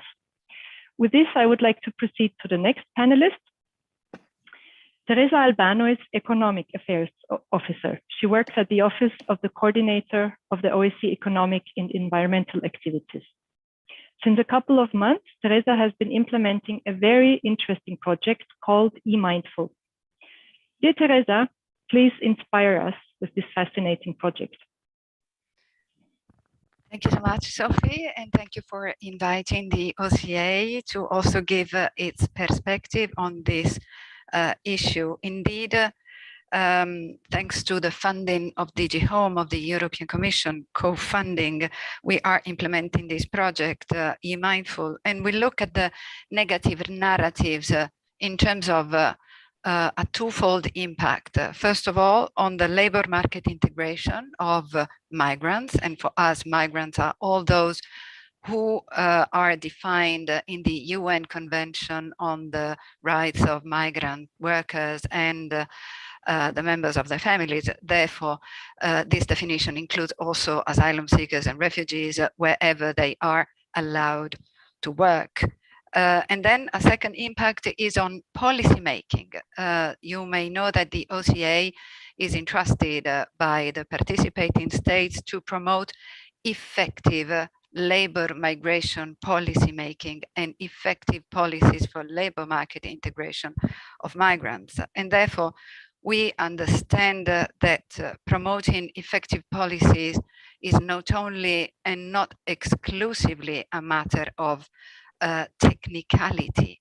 The moment you try to work in polarized societies where the public debate on migration is increasingly polarized, promoting effective policy making gets more and more difficult. And why? Because we understood, not only us, but based on the literature that we analyzed, that facts do not matter when you speak about migration. There is always an emotional side in the discussion that is resistant to the provision of only evidence and facts. Therefore, the challenge is really to develop messages that can resonate beyond audiences that are already supportive, as we were discussing today. So the eMindful project is shaped in such a way that we are going to assess the strengths and weaknesses of information campaigns. And I wish to thank UNHCR because being part of the advisory board of this project, UNHCR also provided a number of information campaigns that have been carried out in the past. The European Commission also provided us with a number of information campaigns that were developed in the framework of the AMIF program, which is the Asylum Migration Integration Fund, which is promoted in the European Union. And we also collected a number of additional communication experiences carried out in the United States and also east of Vienna. As you know, we divide the world in east and west of Vienna. Therefore, also the geographical coverage is very interesting because we are engaging Italy, Austria, and Germany on the one side of the Adriatic, Serbia, Bosnia, Herzegovina, and North Macedonia on the other side of the Adriatic, along the Eastern Mediterranean migration route. I believe that this is a particularly interesting geographical coverage, also as you were showing during this event. So we are going to assess and analyze pros and cons of past information campaigns, and we give back these lessons learned to a number of national creative groups. We want to engage younger creators in the countries engaged, coming from universities, particularly those dealing with film making, journalism, and sociology of migration, in order to foster what we call the lateral thinking. We also engage national broadcasting actors.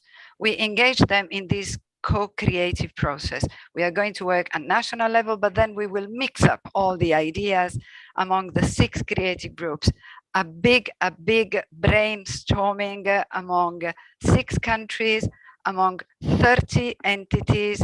So wish me luck, because this is going to be pretty a big endeavor. And then we are going to develop a pilot prototypes that we are going to test and assess on a segment of audiences, so that we give back to our donors and the governments involved in this project a package of guidelines, how to communicate migration in the future in an effective way that can resonate beyond already supporting audiences, in addition to a number of prototypes. We will privilege edutainment formats. What are edutainment? It's a combination between education and entertainment, so that people get engaged in the message that we are going to, not we, but the younger creators are going to develop. And particularly by assessing the impact, we can then also provide governments and other actors with a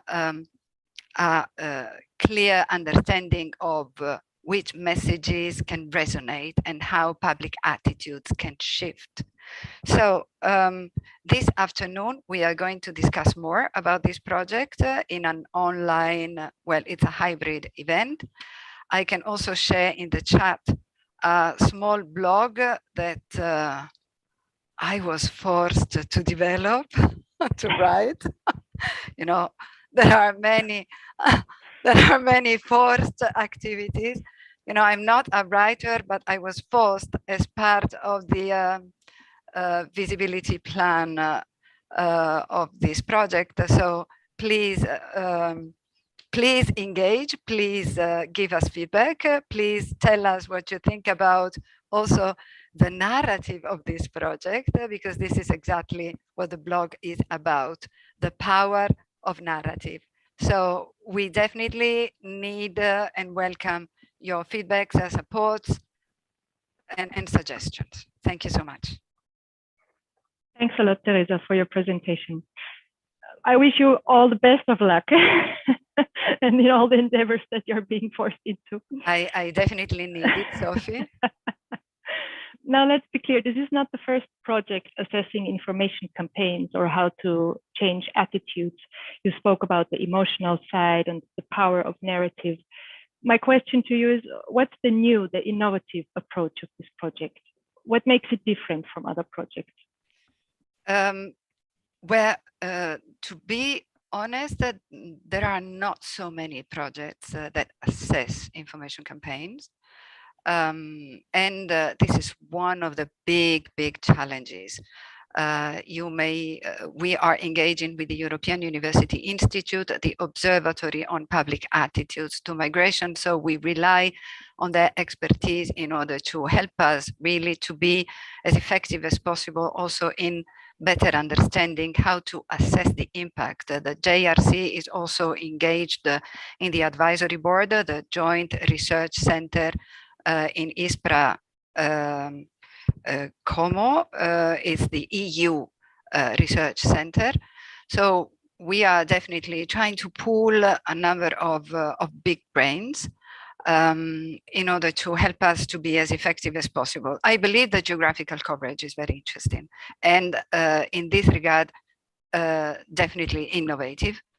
I'm just back from a tour in the Western Balkans, and although the conversation is always sensitive, I must say that everywhere I went, I found an increasingly open attitude to discuss about this topic, which is difficult, which is delicate, because it has also a big impact in the social fabric in the countries involved. Mm-hmm. Thanks a lot, Teresa. We will follow the development and the results of the project with great interest over the coming years. We will see each other again this afternoon in your event. Now, thanks to our panelists, we have heard about 3 different projects that the OSCE and UNHCR are implementing. If I can summarize, all these projects shows that the importance of shaping positive attitudes has been recognized and also taken up by large international organizations, sometimes even by building alliances. Both organizations implement projects to enhance social cohesion and to build bridges between host societies and newcomers. Now I would like to open the floor to you, dear audience. If you have questions to our 3 panelists, then please write into the chat box.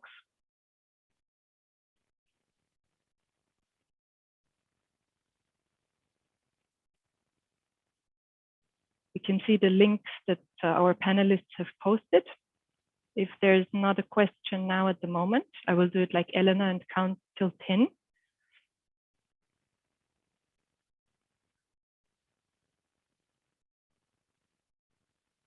No questions so far. Then with this, Elena, I will hand back over to you.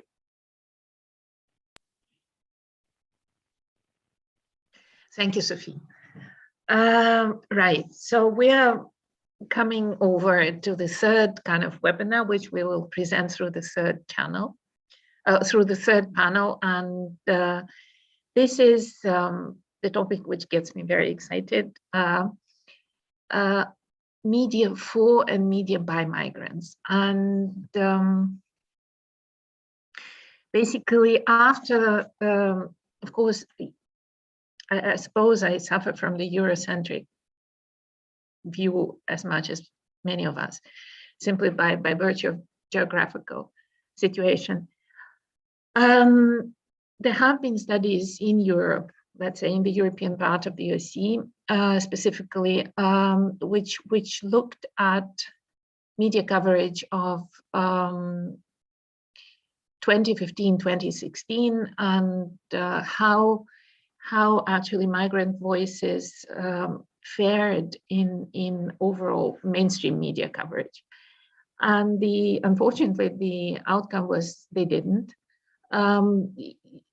The mainstream media coverage on this, as we can see, a very, very complicated and complex, in a positive way, a comprehensive topic, suffers from certain superficial approach, and definitely requires a bit of changing. Migrants or organizations on a grassroots level who actually cater to the needs of migrants and support them in their hosting societies do not get a very seldom get a voice. Majority of reports would be either kind of framed by sound bites or quotes from politicians of a higher level, not of the local level, and of course very loud anti-migrant sentiment in the street, and there is nothing in between. So this must not be an overall picture. And of course, I must say, there is the positive side. There have been very, very interesting projects within the OSCE, giving migrants a voice, but also, like what Theodora was describing previously, giving them the necessary information and emotional support, if you want, through the media. And today, again, because of the time, we have to focus on only two speakers who will present their extremely interesting projects in that regard. And I'll start with Ahmed Bazoun, member of the UNHCR Refugee Advisory Board and Rumor Free Campaign, who is with us from Bulgaria. Ahmed, are you there? Yeah, I'm here. Thank you so much for everything. And from the beginning, in the beginning, I want to thank you all to give me this opportunity to be part of discussion meeting with a high level of people with big heart, with many ideas to help the refugees and immigrants and to change a bit in the future something they will face it. And in another way, I'm a refugee. I am part from this community, and I'm so happy to see this energy for people. They want to help us. Just I want to inform. I'm member of Refugee Advisory Board. The group UNHCR, they make it before 1 year and a half. But just to inform you, for some days we registered the organization to be a Refugee Advisory Board, like organization, private organization. All the members, they are refugees. And we will hope to can lead ourselves, of course, with our monitoring mentor, UNHCR. And I'm after the vote, because we make this group like a voice of refugee. At the same time, we want to be, and we have the democracy, and we have the voice to decide. They choose me to be the chairperson for this organization. Now I will share my screen to present the anti-Roma campaign. The side we make it before 1 year, almost 1 year, and to see the fact or the reason why we make this page. Anti-Roma campaign, it's come to us, this idea has come to us because some of us, they have experience with the organization, work with organization for a long time. And at the same time, we see the refugees, this community refugees community, what they need. And all the time, we see they have a question. And the question comes from the social media, or listening from the street, or in the community. They give some incorrect information. And for that, we see it's better way to answer all the questions and to make them understand the situation, or to not think or look after the fake news. It's better to make this page and make them to see the fake news we search about it, or they listen or they hear it, and the right news from our side, because we are the voice of them, and they have some respect. We have some respect and accept. In the same time, they be sure about the news we publish it. You see now, just time move it. We make this page with help of UNHCR last year. We make it in 4 language. We in Bulgarian, because in the same time we don't want to just integrate and give the right information for refugees. We want in the same time give some idea and change, or at least the first step to change the mind of Bulgarian community to not at the same time take some incorrect information about the refugees, and they judge them from this incorrect information, and make it in Bulgarian and in English, Arabic, and Farsi, and for everyone who can read prefer to read the news in this language, is easy to change it to another language. I will change it to English, and here you can see the home and about us, and anybody he can see who we are, to see if we have some, if they have something or they want to ask about something, they can see exactly the people who are responsible about Refugee Advisory Board, and they're responsible about this page. For now, we start with 13 people, but because the pandemic, this 2 years, we lose 3 from the board, because the situation is very difficult for them, and we start like volunteers. For that, it's very difficult for them to continue or to be responsible about something in any project, or what we did or what we want to do in the future for from our organization. And you can see all the information about everyone from us. We come from different kind of different countries with different culture and different language, and this is thing that this makes make it easy for everybody to can call us or speak with us with their language, and not just their language. We have a lot of like everybody of us, he have a we know more than 3 languages. And you can see in the, from the page there is different age.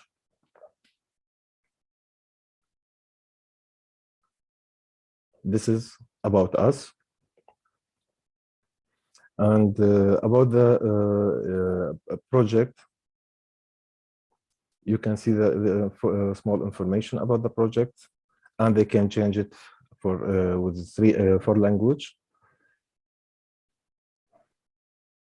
And information in general, we looking for the fake news from the social media and the community, refugee community. After the search, after we see how many percent from the people they know this or they hear this news, after that we go to check the right news, correct news, and our partners, many of organization in Bulgaria, and with some Bulgarian, they can give us some result or the news from the ministries in Bulgaria, like for healthy insurance or the vaccine and other things. And now I will give you some example about the news. We share it in this time. Yeah, it's little. We need to put more, but the problem, not a problem, but we face some challenge, because not all the news, we have a big file with many incorrect news, but we cannot publish it, or we cannot search to find the correct news and publish it in our page, because we decide from the beginning to be out of the politic part. because in general, everywhere, there are some parties, they against refugees, and another they want to help, and we don't want to be in the middle between both of them. We want to be independent, and at the same time we want to change the situation and the media step by step. And actually in this time, with this page, we was part from many meetings in general in Bulgaria and out. In the same time, many of us, they was in the TV, Bulgarian TV, in the radio, and time to time, we see every meeting, every interview, the members, they made it, there is something can change in the society and change in the community. And you see here some example about the news. Like the new one, it was refugees, they don't like to work, they don't want to work. And this news, it's come from 2014, actually. Until now, the people, the Bulgarian community, they use it. The refugees, they don't want to work, but they don't have the information, or they don't update the information for this last 5 years. And for that, you can see here, we update the information in a way they see the results in 2016, 2017 till 2020, and how many refugees they start to work, how many from them they looking for a job, how many they success in their job, and the owners or the companies, they like them and they want to save, keep them with them, and they want more from the refugees. And you can, about vaccine, in the pandemic in 2020, it was news between all the community of refugee, the government or the Bulgarian government, they don't want to give the vaccine for the refugees, and it was incorrect. And because our page and the news we put and the way how to take the vaccine, where you can take the vaccine, they all the refugees, they almost I cannot tell the number, but more than 60% from the refugees after this news, from one to another, they go to take the vaccine, and they think they are equal like any Bulgarian. He live in Bulgaria, he can take the vaccine, and it's free for everybody. You can see the page. I think all you have it. You can see in any time you want, and it's for us. It's good to have a feedback from you too, to see if we can change something. And in general, you can now. I will just to here. You can see the page from our side, because we are the admins. You can see how many people, and they see our page or they visit our page day by day. Actually, in our system, it's just for 30 days, for 1 month, and you can see the different visitors from day and another. It depends about the situation or the news, or the looking for some answer, and they see, or somebody he read it and he told the answer. You can find it in this page, and you can see the visitor page views, and see here how many percent. It was 49, and for us, it's in some ways good. Here you see they use desktop or they use table or mobile, and it is easy for everybody from refugees to see it because they can see it through mobile, all the page, like they see it in laptop or the computer. And these countries, the last 10 countries, they see the page. And we see now, like in Iraq, and it's good too.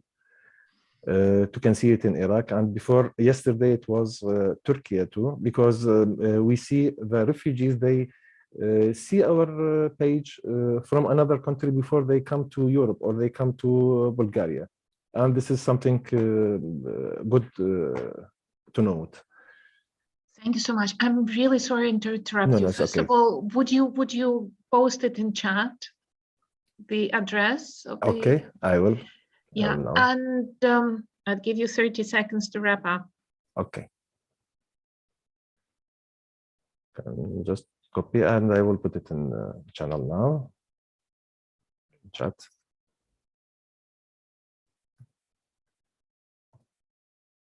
Now you can see it. And for the future, actually, we think to make another language, because there is we see in last years there is many refugees from Africa, and a lot of them, they speak just French language, and we think about make the fifth language to be in French to can give this opportunity for them to see the news and to ask if they have something, not just for language. And we think in general to have some part from the page like a radio, but this is like our vision for next year, and we will look how to make it and how to can solve it. Thank you. I'm really sorry to jump at this point. I finished it. Thanks. Oh, thank you. I'm sorry. I'm ready for any question. Yeah, the question will come after the second speaker on the panel, who is Nadia Velarde. Nadia, are you there? Nadia is project manager of the Community Media Forum Europe, and community media is a very special form of media. I hope you will enlighten us a bit. Yes, hi, Elena. I'm not sure you see me. I'm still seeing the screen share from before, but in any case, I was going to ask you to start by, yes, hi. I was going to kindly ask you, let's start with the clip where we can see what alliances look and sound like. Thank you.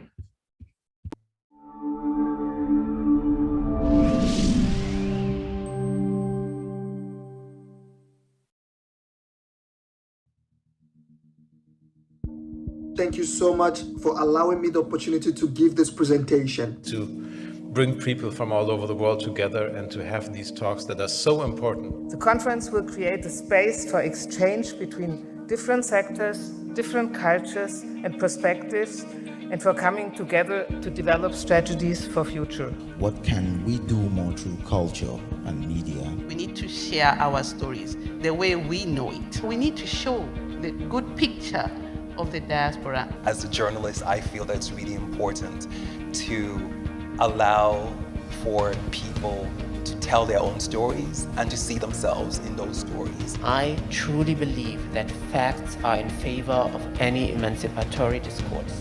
Migration is largely driven by the pursuit of economic opportunities, the political instability, and increasingly environmental hazards. The promises of independence cannot be fulfilled because the economic environment is not controlled domestically.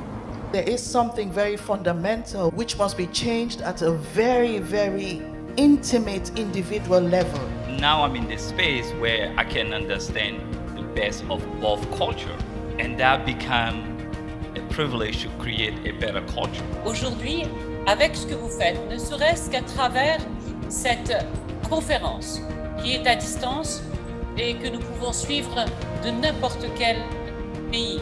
we are the ones who will improve our image. Nobody will do it for us. Thank you all for coming, because it's the trust and the friendship that made all of you come. We believe in what we are doing. Thank you. See you next time.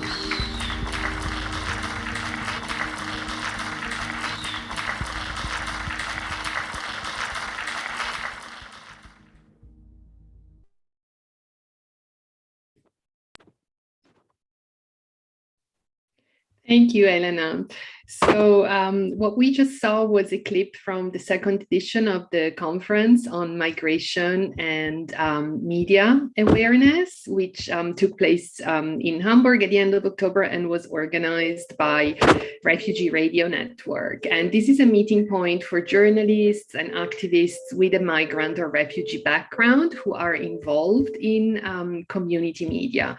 So what are community media? And I'm just going to show you quickly my screen, if that works. And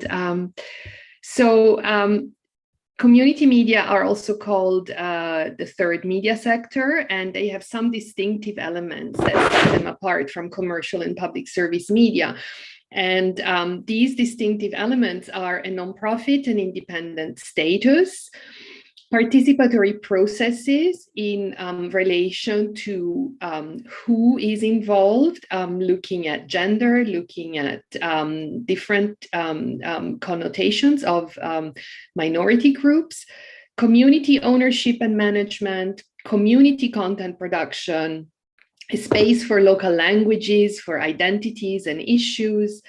And in Europe, community media take the form of local radios, of local TVs, and online multimedia projects. What they do is they provide digital skills, digital media skills, and also ethical journalism training to a very diverse group of age, language, and minority groups, including people with special needs. And the European Media Pluralism Monitor identifies the access to community media for minority groups as one of the indicators of social inclusiveness in a pluralistic media system. And what we do see is that indeed many young people with a diverse background are producing news, live reports, features, podcasts, music shows in community media. And also many young people and also many women are managing some of Europe's most progressive community media stations. And in terms of studies, which role can community media play for recently arrived refugees and migrants? This has been explored in a study commissioned by the Council of Europe called Spaces of Inclusion. And it's interesting because the study offers a different perspective from other studies. Here, refugees were interviewed and portrayed as producers, as audience, and as participants in the media, not just as subjects of reporting. The study looks in more detail at their needs in relation to fundamental rights to freedom of expression, including obviously the right to information, meaning access to information in a language that they can understand, which has become even more crucial since the pandemic, as we have seen. And this is where at the local level, community media have been doing a really necessary and impactful job over the past 2 years, even more so than before. The main findings of this study were that community media offer a position from where to speak and from where to counter misrepresentation. They recognize migrants and refugees as a legitimate part of the audience. Also, not only, but also by offering opportunities for producing and listening to multilingual and intercultural content. And also community media are so-called liminal spaces. They can be a transitory space, a stepping stone to a career elsewhere, especially for those volunteers in community media that actually have a professional background as journalists that had to flee their home countries. But community media are also an alternative way of doing media work, building networks and building friendships and ultimately becoming part of a new society, a new environment. And finally, the broader recommendations were to develop inclusive media policies with respect to migrants and refugees through joint action at all levels, by policymakers, by civil society, by public service, commercial and community media. It is not just the responsibility of community media to offer platforms for inclusion, obviously. So all media need to recognize refugees and migrants as relevant and as respected parts of the audience with their specific interests and needs concerning, as we said, also information about their rights, resources, and the possibility to develop a voice that can be heard by the rest of society. And finally, recommendation obviously to provide critical media literacy skills to all groups in society, giving all groups in society the opportunity for active participation in a context of responsible communication. And I will share in the chat the link to the study as well as the link to the website of the conference from where we just saw the clip. There are recordings of all the panels, and there were many great people that talked about all these topics who are much more interesting to be listened to than me. So I invite you to, if you have time, to look into that. And I'm happy to answer any questions. Thank you. Thank you, Nadia. As somebody who participated in the conference, although only as a viewer, I must admit, it was interesting, and it was not only positive. There were a couple of unpleasant home truths, but they need to be said. Right. I pass on to questions. My first question will be to Ahmed. Ahmed, do you have actually enough support, including financial support, to go on with that work which you're doing? Thank you so much for this question. Actually, for this year, yeah, and the support it almost finished. But in general, we're looking for the support for next year to stay this page and this project to stay active and make it better. UNHCR in Bulgaria, they cover to leave this page, it's open, but every page there is many surface and there is many different kind of payment. We need to solve it to can stay active and more professional. And this is a plan for the next year. Okay, so we have a platform for appeal now for support to your very important, actually. Thank you so much. I hope so. Self-expression medium. Nadia, speaking of self-expression, why is self-representation in the media so important? What do you think? And actually, what is the link? What is the nexus between the self-representation in the media and countering extremism and hate? Thank you, Elena. So I think as we just saw from Theodora with the Migratory Birds projects, that's a perfect example of what self-representation is all about at the local level. It has an impact, it creates connections, it promotes understanding because of the multilingual elements. And so I define self-representation as a position from where to speak. It can help to counter misrepresentation if it's used responsibly. And there I would always highlight the difference between platforms like community media and other platforms like social media, where there is no training, there is no ethical or media literacy training involved. Let's say that responsible self-representation allows you to occupy a position in the mainstream discourse, and it hopefully supports emancipatory efforts and can help to avoid just reproducing, dominant discourse and ideologies. On the specific issue of discrimination, with some colleagues, I took part in another study, which has not been published yet. It was done by the University of Duisburg-Essen. And it looked more specifically at whether community media can be a space where to develop strategies to counter racism. The study was part of this racism monitor pilot study of the German Center for Integration and Migration Research called DETSIM. And as soon as I have a link, I'll make sure to share it. But just very briefly, I mean, the study found that especially in some, geographical areas, community media are filling a gap as a meeting place across, let's say, ethnic, language, and social divides, and also age divides, because they provide a space where youth, students, but also older generations can meet. So it's a physical as well as a virtual space for participation, collective action, information exchange, and this helps to create transcultural dynamics. And these transcultural dynamics can then in turn prevent stereotypes, racism, and discrimination from happening. As the other study, it also showed that community media can provide some formal and also some informal networks that can be a path to inclusion and to professional integration besides personal integration. And when we interviewed the participants, many of whom are actually professional journalists, used to be professional journalists in their home countries, we asked them, what were the barriers they encountered in accessing established media?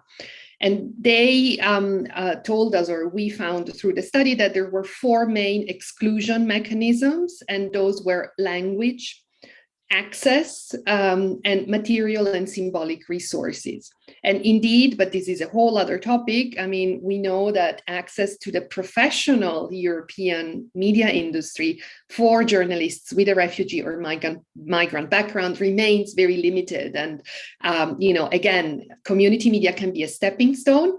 It's definitely an opportunity to continue exercising one's profession, but it is done on a volunteer level. And obviously the aim of journalists is always to continue. I would say the aim of anybody is to continue doing the job that they love, right? And to be paid for it. So this is still a big issue. Thank you. Thank you very much. Thank you very much, Nadia. So I'm happy that our speakers kind of speak in concert and point out the same, more or less the same vectors in this situation. I open the floor to the questions. We're a bit over, well, not yet, but almost over time. So if anybody wants to pose a direct question to the speakers.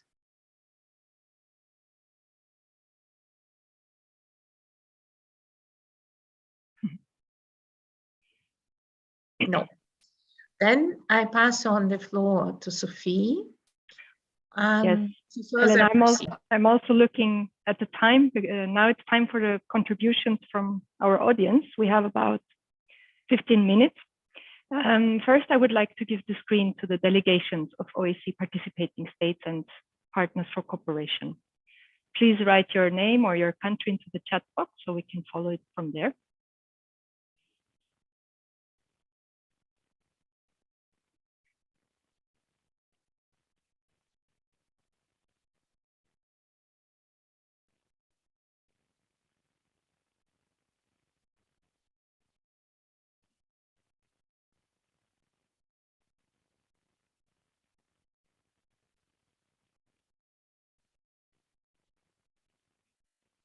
I was informed in advance that the OSCE Parliamentary Assembly, somebody from the ad hoc committee on migration would like to make a statement.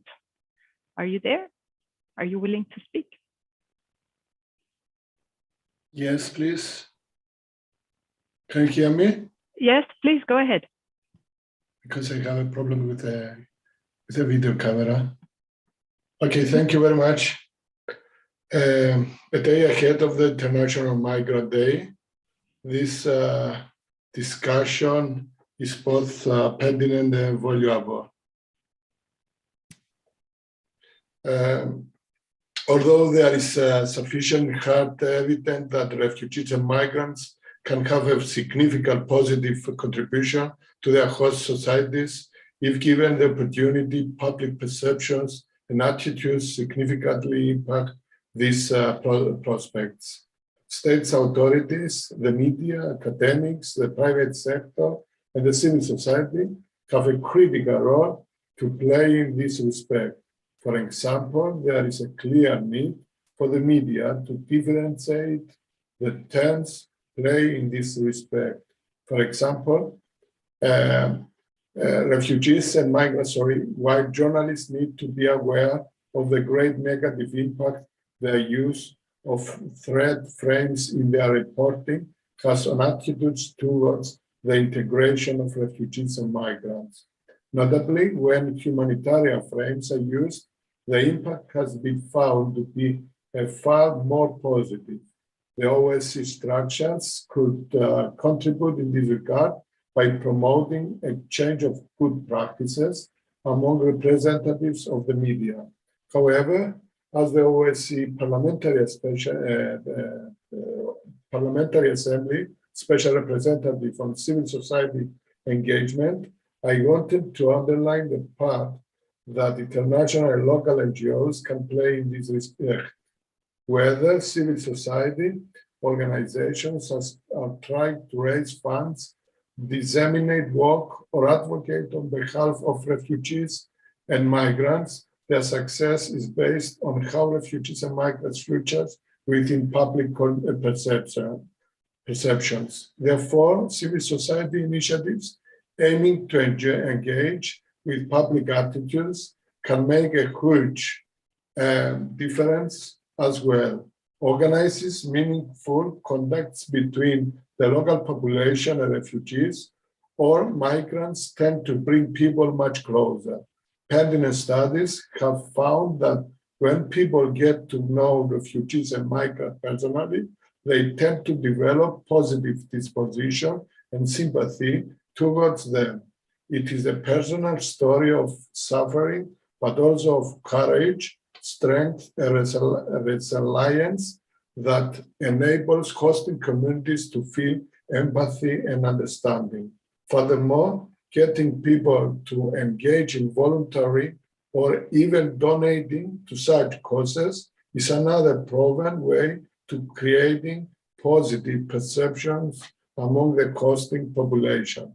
And this task can be best promoted by civil society.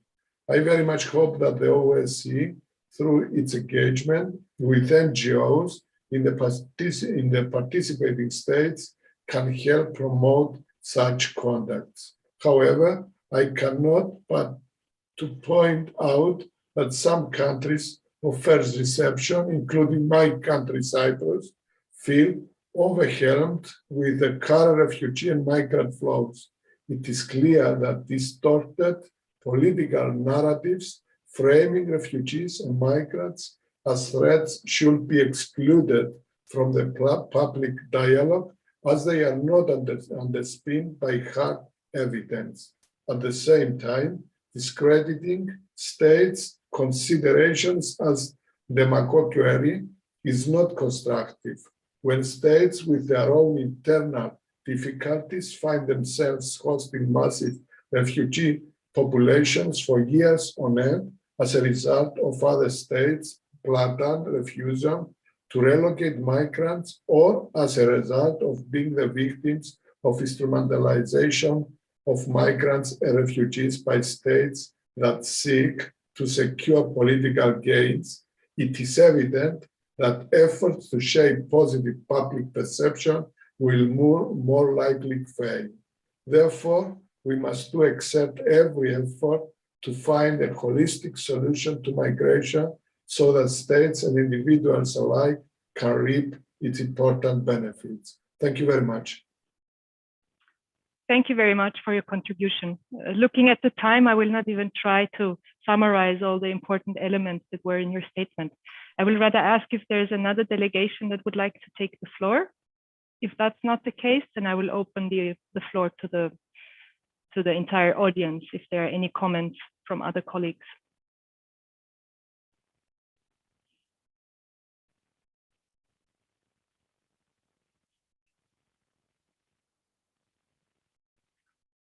If that's not the case, then we are right on time to turn to our last speakers, who will try to summarize all the interesting things that have been said today.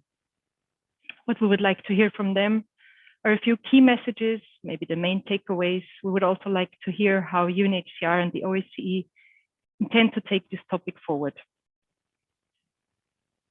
Let me just check if there's any person who would like to say something or ask. No, then we go ahead. Dear Christoph, I will pass the floor to you for your concluding remarks.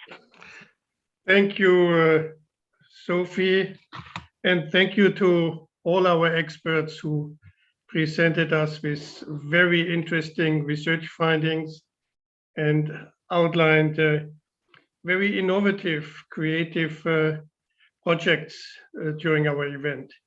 I must admit I'm a little bit disappointed that we hear not much from the States, but maybe everyone is overwhelmed or was looking also at the timelines of the event. I think it was feelable that those engaged in the project presented today showed a very high level of idealism and engagement.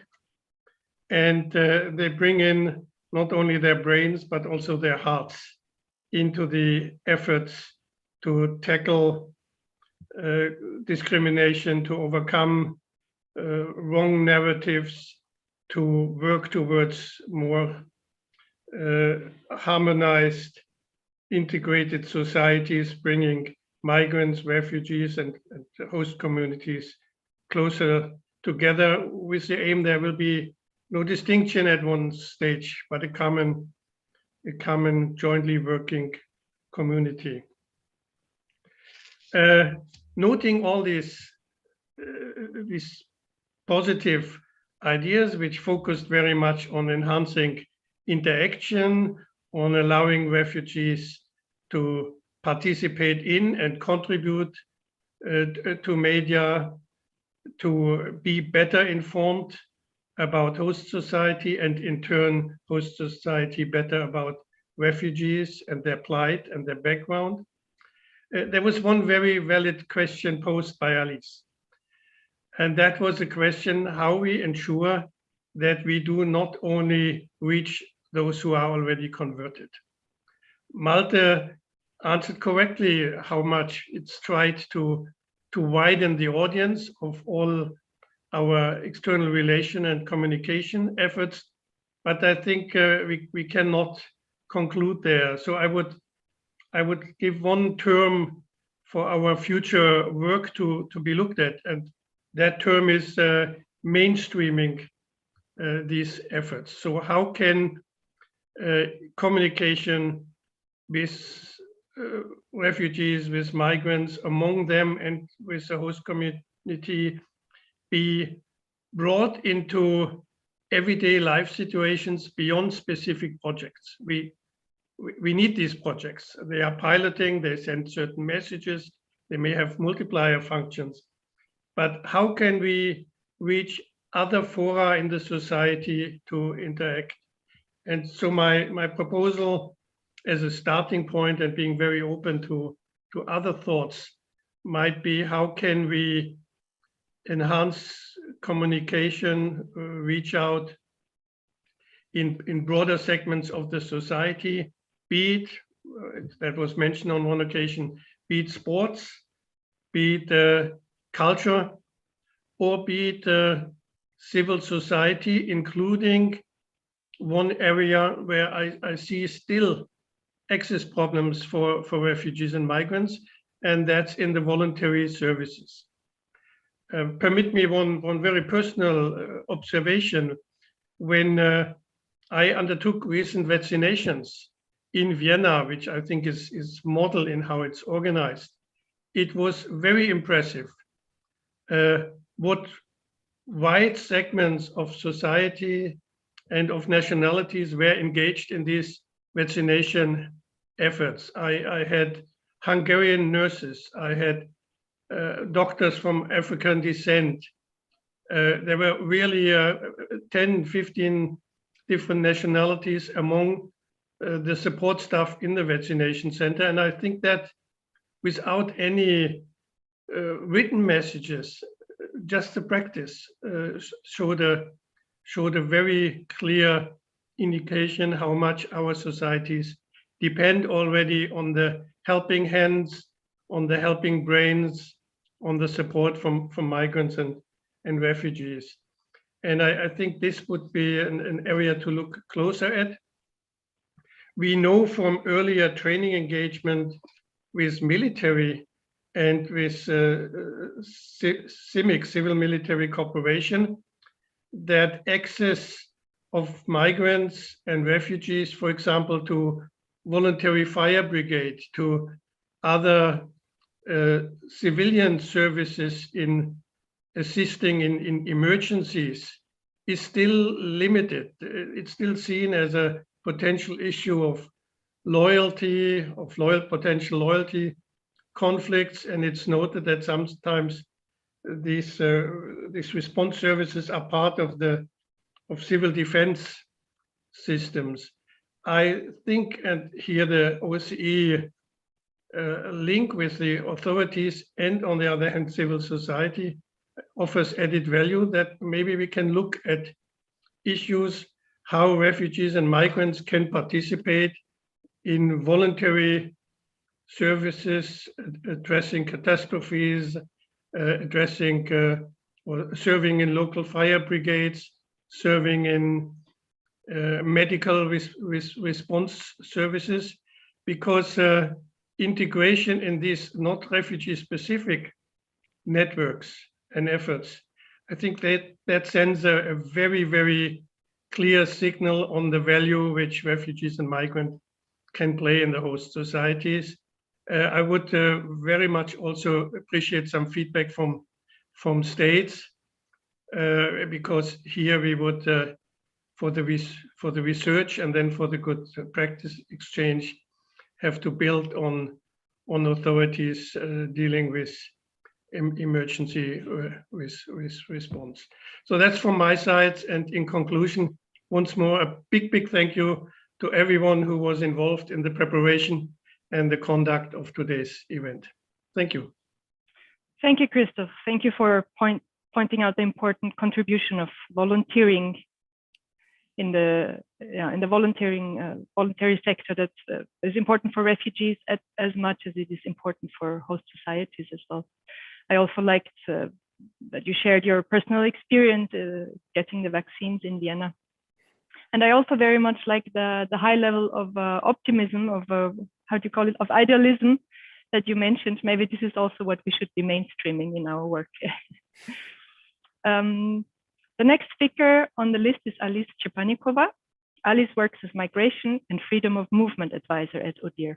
Dear Alice, what are your main takeaways of today? Thank you very much, Sophie.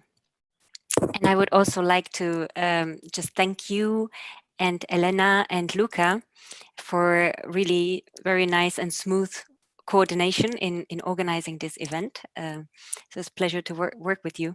And I can only second what Christoph has said about the need to really reach beyond the audiences that are already might be positively inclined to our messages. And I'm very happy to inform you here in this format about the report that we published recently on ODIHR website, and I've just posted it in the chat. This report was put together by my predecessor, Joanna Fomina, with feedback from Christy Hurst, also a former colleague from ODIHR. And it is actually, I would say that this report is exactly trying to do that. It's trying to empower local political leaders and also regional and national leaders and decision makers to build different kinds of narratives to really produce and shape more balanced political discourse on migration. And I will share one slide that I have to highlight the main messages that we have in the report. Okay. And it's organized around 3 R's that are provided as some sort of guidance to those decision makers. And in the report, you will find lots of really inspiring examples of those types of approaches from different OSCE countries. And so I just want to summarize the 3 R's very briefly. The first one is to resist pressure to compete with other actors who produce toxic narratives, or to take up their language and their strategies, and therefore legitimizing them and reproducing them. To refrain from political language on migration that pushes people in the middle ground. I mean, and we know this is the majority of actually in our populations. People are neither extremely positive or extremely negative about migration. So the majority is somewhere in the middle. But these narratives can push them to pick sides and can exacerbate social and political polarization. Also, the need to avoid offensive language, loaded terms, and dehumanizing metaphors that refer to migrant populations. And we've heard a lot of these lately, references to water, migration being represented as flood, natural disasters, and increasingly military terms. So migrants being presented as weapons in hybrid attacks or hybrid warfare. There's also need to emphasize stereotyped qualities, so to avoid stereotyped qualities, even if they're positive, because they reinforce listeners' biases, and portraying migrants and refugees as victims also undermines their agency and diversity of experience. Like we heard from the writers of the Migratory Birds magazine, refugees don't want to be stuck with this identity, even if it's painted positively. They want to be seen as, as many as in multitudes of their identities and their potential contribution to society. So both negative and positive sort of stereotypes can be potentially harmful. Also, the second R reflects to react. React to instances of xenophobic and racist language, particularly within your own group, your political group, or even sort of networks of supporters, and emphasize that such narratives are unacceptable. We know all too well that silence and inaction can be read as acceptable. It can be as acceptance, and they can gradually lower the standards of public debate. In terms of reacting, we need to also challenge misconceptions and false information about migration whenever possible, but not to be careful, not in a lecturing and patronizing way, because again, that could create this sort of positive bias and then easily revert to preaching to the converted, because the others will be put off by this sort of a tone. And to take fears and concerns about migration as real, even if they are misconceived or ungrounded. They are driving people's behaviors, people's decisions, and they have to be acknowledged and taken on board seriously. The final R is reshape. Reshape migration discourse by creating the conditions that are needed to proactively shape affirmative, evidence-based narratives that are also underpinned by shared values and illustrated by positive stories. Fact-based answers are very important, but like I said before, they can also trigger negative reactions. Like also Teresa pointed out in her contribution, they can make people feel stupid if they're presented as myth or ignorance busting. So it can be more effective to actually reframe the issue by broadening the boundaries of the debate and by including values of diversity and inclusion portrayed as shared and positive and unifying forces, and to really focus on solution-oriented messages that resonate with the audience and trigger some kind of feeling of familiarity and warmth rather than, pure facts and figures. And ideally, this can be localized and community-owned stories. They prove from various studies that they have the power if they're seen as co-owned, that can resonate with people's experience.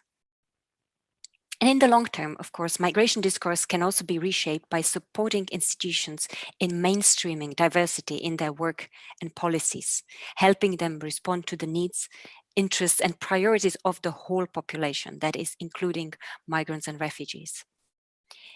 Public institutions should support professional training and awareness raising among their staff and shape balanced and rights-based migration discourses. So like Christoph was talking about, mainstreaming. So that is really important. And in line with the areas that he mentioned, sports, culture, civil society, volunteering. Teresa talked about labor market integration. I would also add political participation of people with migration experience. So that could be definitely part of this mainstreaming effort, so that people with actual power will have that experience and can, through their own sort of life story, can represent these and can enhance these positive narratives. And of course, engaging. Alex, excuse me, I'm terribly sorry, but we have 5 minutes left until the closing. So if you could wrap up. I will wrap up immediately. So what we're trying to do in order, and how we also foresee this continued collaboration with our partners here today, is that really to continue in exchanging experience with other countries between different institutions, and to really develop capacities and good practices to make a positive and long-standing contribution to the political discourse on migration. And this is what we hope to be doing in the future. Thank you for your attention. Thanks a lot, Alice. Fascinating report. I look forward to reading it. The Christmas vacation is around the corner, so I have something to do. Now I would like to pass on the floor to Jürgen Heißl. Jürgen is the director at the Office of the OSCE Representative on Freedom of the Media. Dear Jürgen, are you there? Yes, Sophie, I'm there. And good morning, colleagues. And I have also understood that we are already short in time, so I will try to be brief in my remarks. And I also understand that in the last 3 hours, we have attempted to present work that was actually going over a whole year and touching a wide range of issues. So I will not try to summarize anything, but just like to share a couple of takeaways that I think would be important from the perspective of the representative on freedom of the media. One is that so far, refugee journalists and media workers in the OSCE states do remain widely invisible as a group, despite common challenges. Yet these individuals and their families may be very vulnerable to attacks and repression. And I would like to use this opportunity to once again refer everybody to the OSCE Ministerial Council decision on the safety of journalists, and would like to emphasize the value of independent journalism, including by migrant journalists. On the level of self-regulation, I think it is important that mainstream media do adhere to the most stringent standards when covering topics of migration. There is a perceived need on a more in-depth coverage of the issue, with diverse voices both being taken into account and speaking for themselves. In this regard, I think it is worth noting that community media do provide a voice to migrants and refugees and give them an opportunity to reach out and get information from the hosting society. I would also like to positively note projects launched and supported by specifically public service broadcasters throughout the OSCE area, which do cover the issue of migrants and migration, and which support active roles therein by migrant journalists. And finally, on the transnational level, several avenues are open to the participating states in countering harmful and outright illegal content. The Office of the Representative on Freedom of the Media will continue to actively promote both freedom of expression and freedom of access to the internet, and will continue to observe relevant developments in all participating states. The representative will continue to advocate and promote respective OSCE principles and commitments. This will include early warning when laws or other measures prohibiting speech motivated by racist, xenophobic, anti-Semitic, or other related bias are enforced in a discriminatory or selective manner for political purposes, which can lead to impeding the expression of alternative opinions and views. Within the OSCE area, we have recently seen several legislative developments to address illegal and harmful content online, both with a national and transnational scope. The existing regulatory and self-regulatory framework, unfortunately, so far have proven to be insufficient to deal with the complexity of matters that platforms need to handle, especially in cases which require an urgent action. And given the huge amount of content available online, including potentially illegal and harmful content, some sort of moderation is definitely necessary. Arguably, it is even preconditional for the realization of freedom of expression and other human rights online. At the same time, the nature of the internet necessitates prompt reactions to prevent the distribution and redistribution of illegal content. As we all know, this is a very complex endeavor with many thorny variables involved.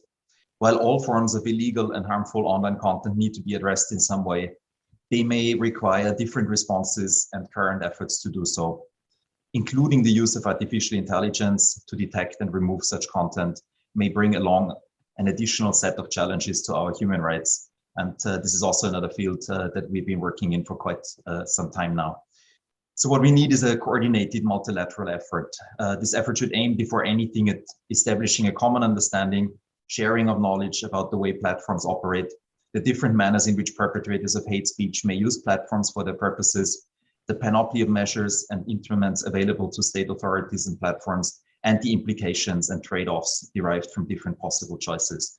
And I think that this platform that we have established here with our partners was actually really a great contribution to that effort. And I would like to also thank everybody who was involved in organizing this. Thank you very much. Thanks a lot, Jürgen. As you pointed out, this was really an entire year of work and an incredibly rich program. You pointed to migrant journalists. Actually, we had a wonderful presentation by a representative of the Swedish OSCE chairpersonship that we could not present today, but it was mentioned by Nadia. Finally, last but not least, I will ask Luca Pianese for his concluding remarks. Luca is Senior Migration Security Expert at the OSCE External Cooperation Section. Dear Luca, please. Thank you, Sophie. So let me start by thanking, first of all the speakers, participants, and colleagues in Vienna and from the field for their kind participation and for sharing their point of view, best practices, and recommendations.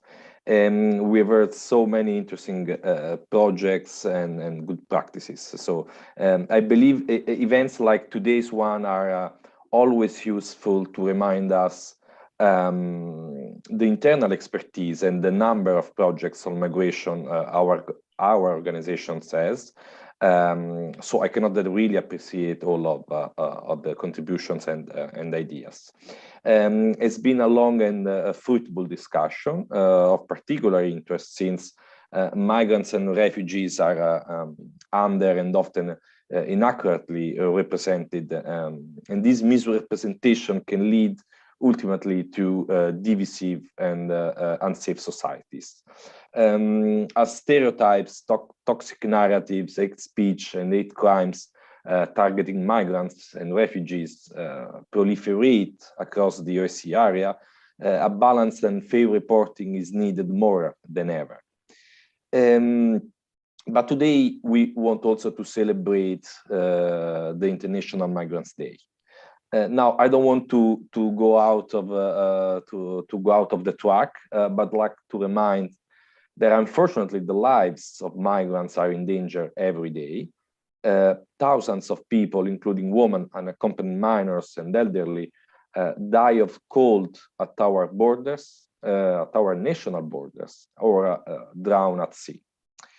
Migration is more than ever a divisive topic that divides our societies, often used for political purpose and influenced by wrong perception, as we have heard today. And we are probably, let me mention that we are also probably going to face another humanitarian crisis still far to be understood. As we all know, the Taliban takeover in Afghanistan could probably lead to a mass exodus of refugees fleeing Afghanistan that could spark another migration crisis. As we all know, the OSCE, and as we are today, the OSCE is actively involved in tackling polarized perception around migration and in numerous activities on migration per se. But we need to do more. As mentioned by some participating states during the last MC, present and possible future migratory crises are calling for growing attention, also on the OSCE's agenda. The crisis in Afghanistan in particular has dramatically revived the need for cooperative responses to transnational threats.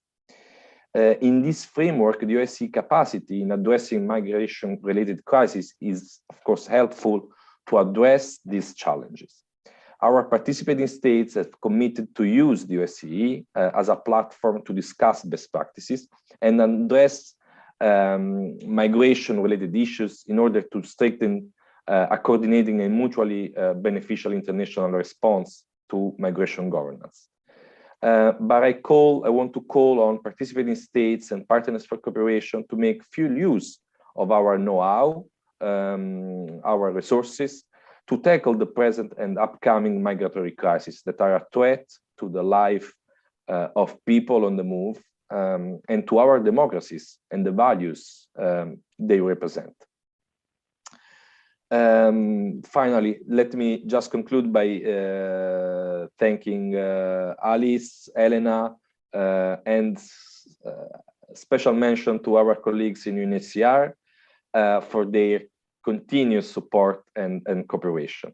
I believe we all have the responsibility to work all together to ensure a balanced migration public narrative and to face present and upcoming crises, recognizing that the broader impact migrants and refugees can have on social cohesion, support for diversity, economic growth, and as well as innovation. So thank you all, and I hope to see you next year and to arrange again something similar for the next year. Thank you, and have a good lunch. Thanks a lot, Luca. Thank you also very much for pointing again to International Migrants Day and closing the link to the beginning, and for reminding of the dire situation that so many migrants and refugees find themselves in. Thank you very much again today. It was a rich, huge bouquet of flowers, a very interesting program. I would also like to thank all participants, all our speakers, and those colleagues who have helped to organize this event. And a particular thanks goes also to the translators and to the IT staff. You know, we would be lost without you. Now, let me wish you a nice holiday season, and we look forward to welcoming you again next year with fresh ideas. If you found this event interesting, look out for the summary report that will be uploaded soon on the OSCE website. Thank you very much, and the meeting is hereby closed. Bye-bye, everybody.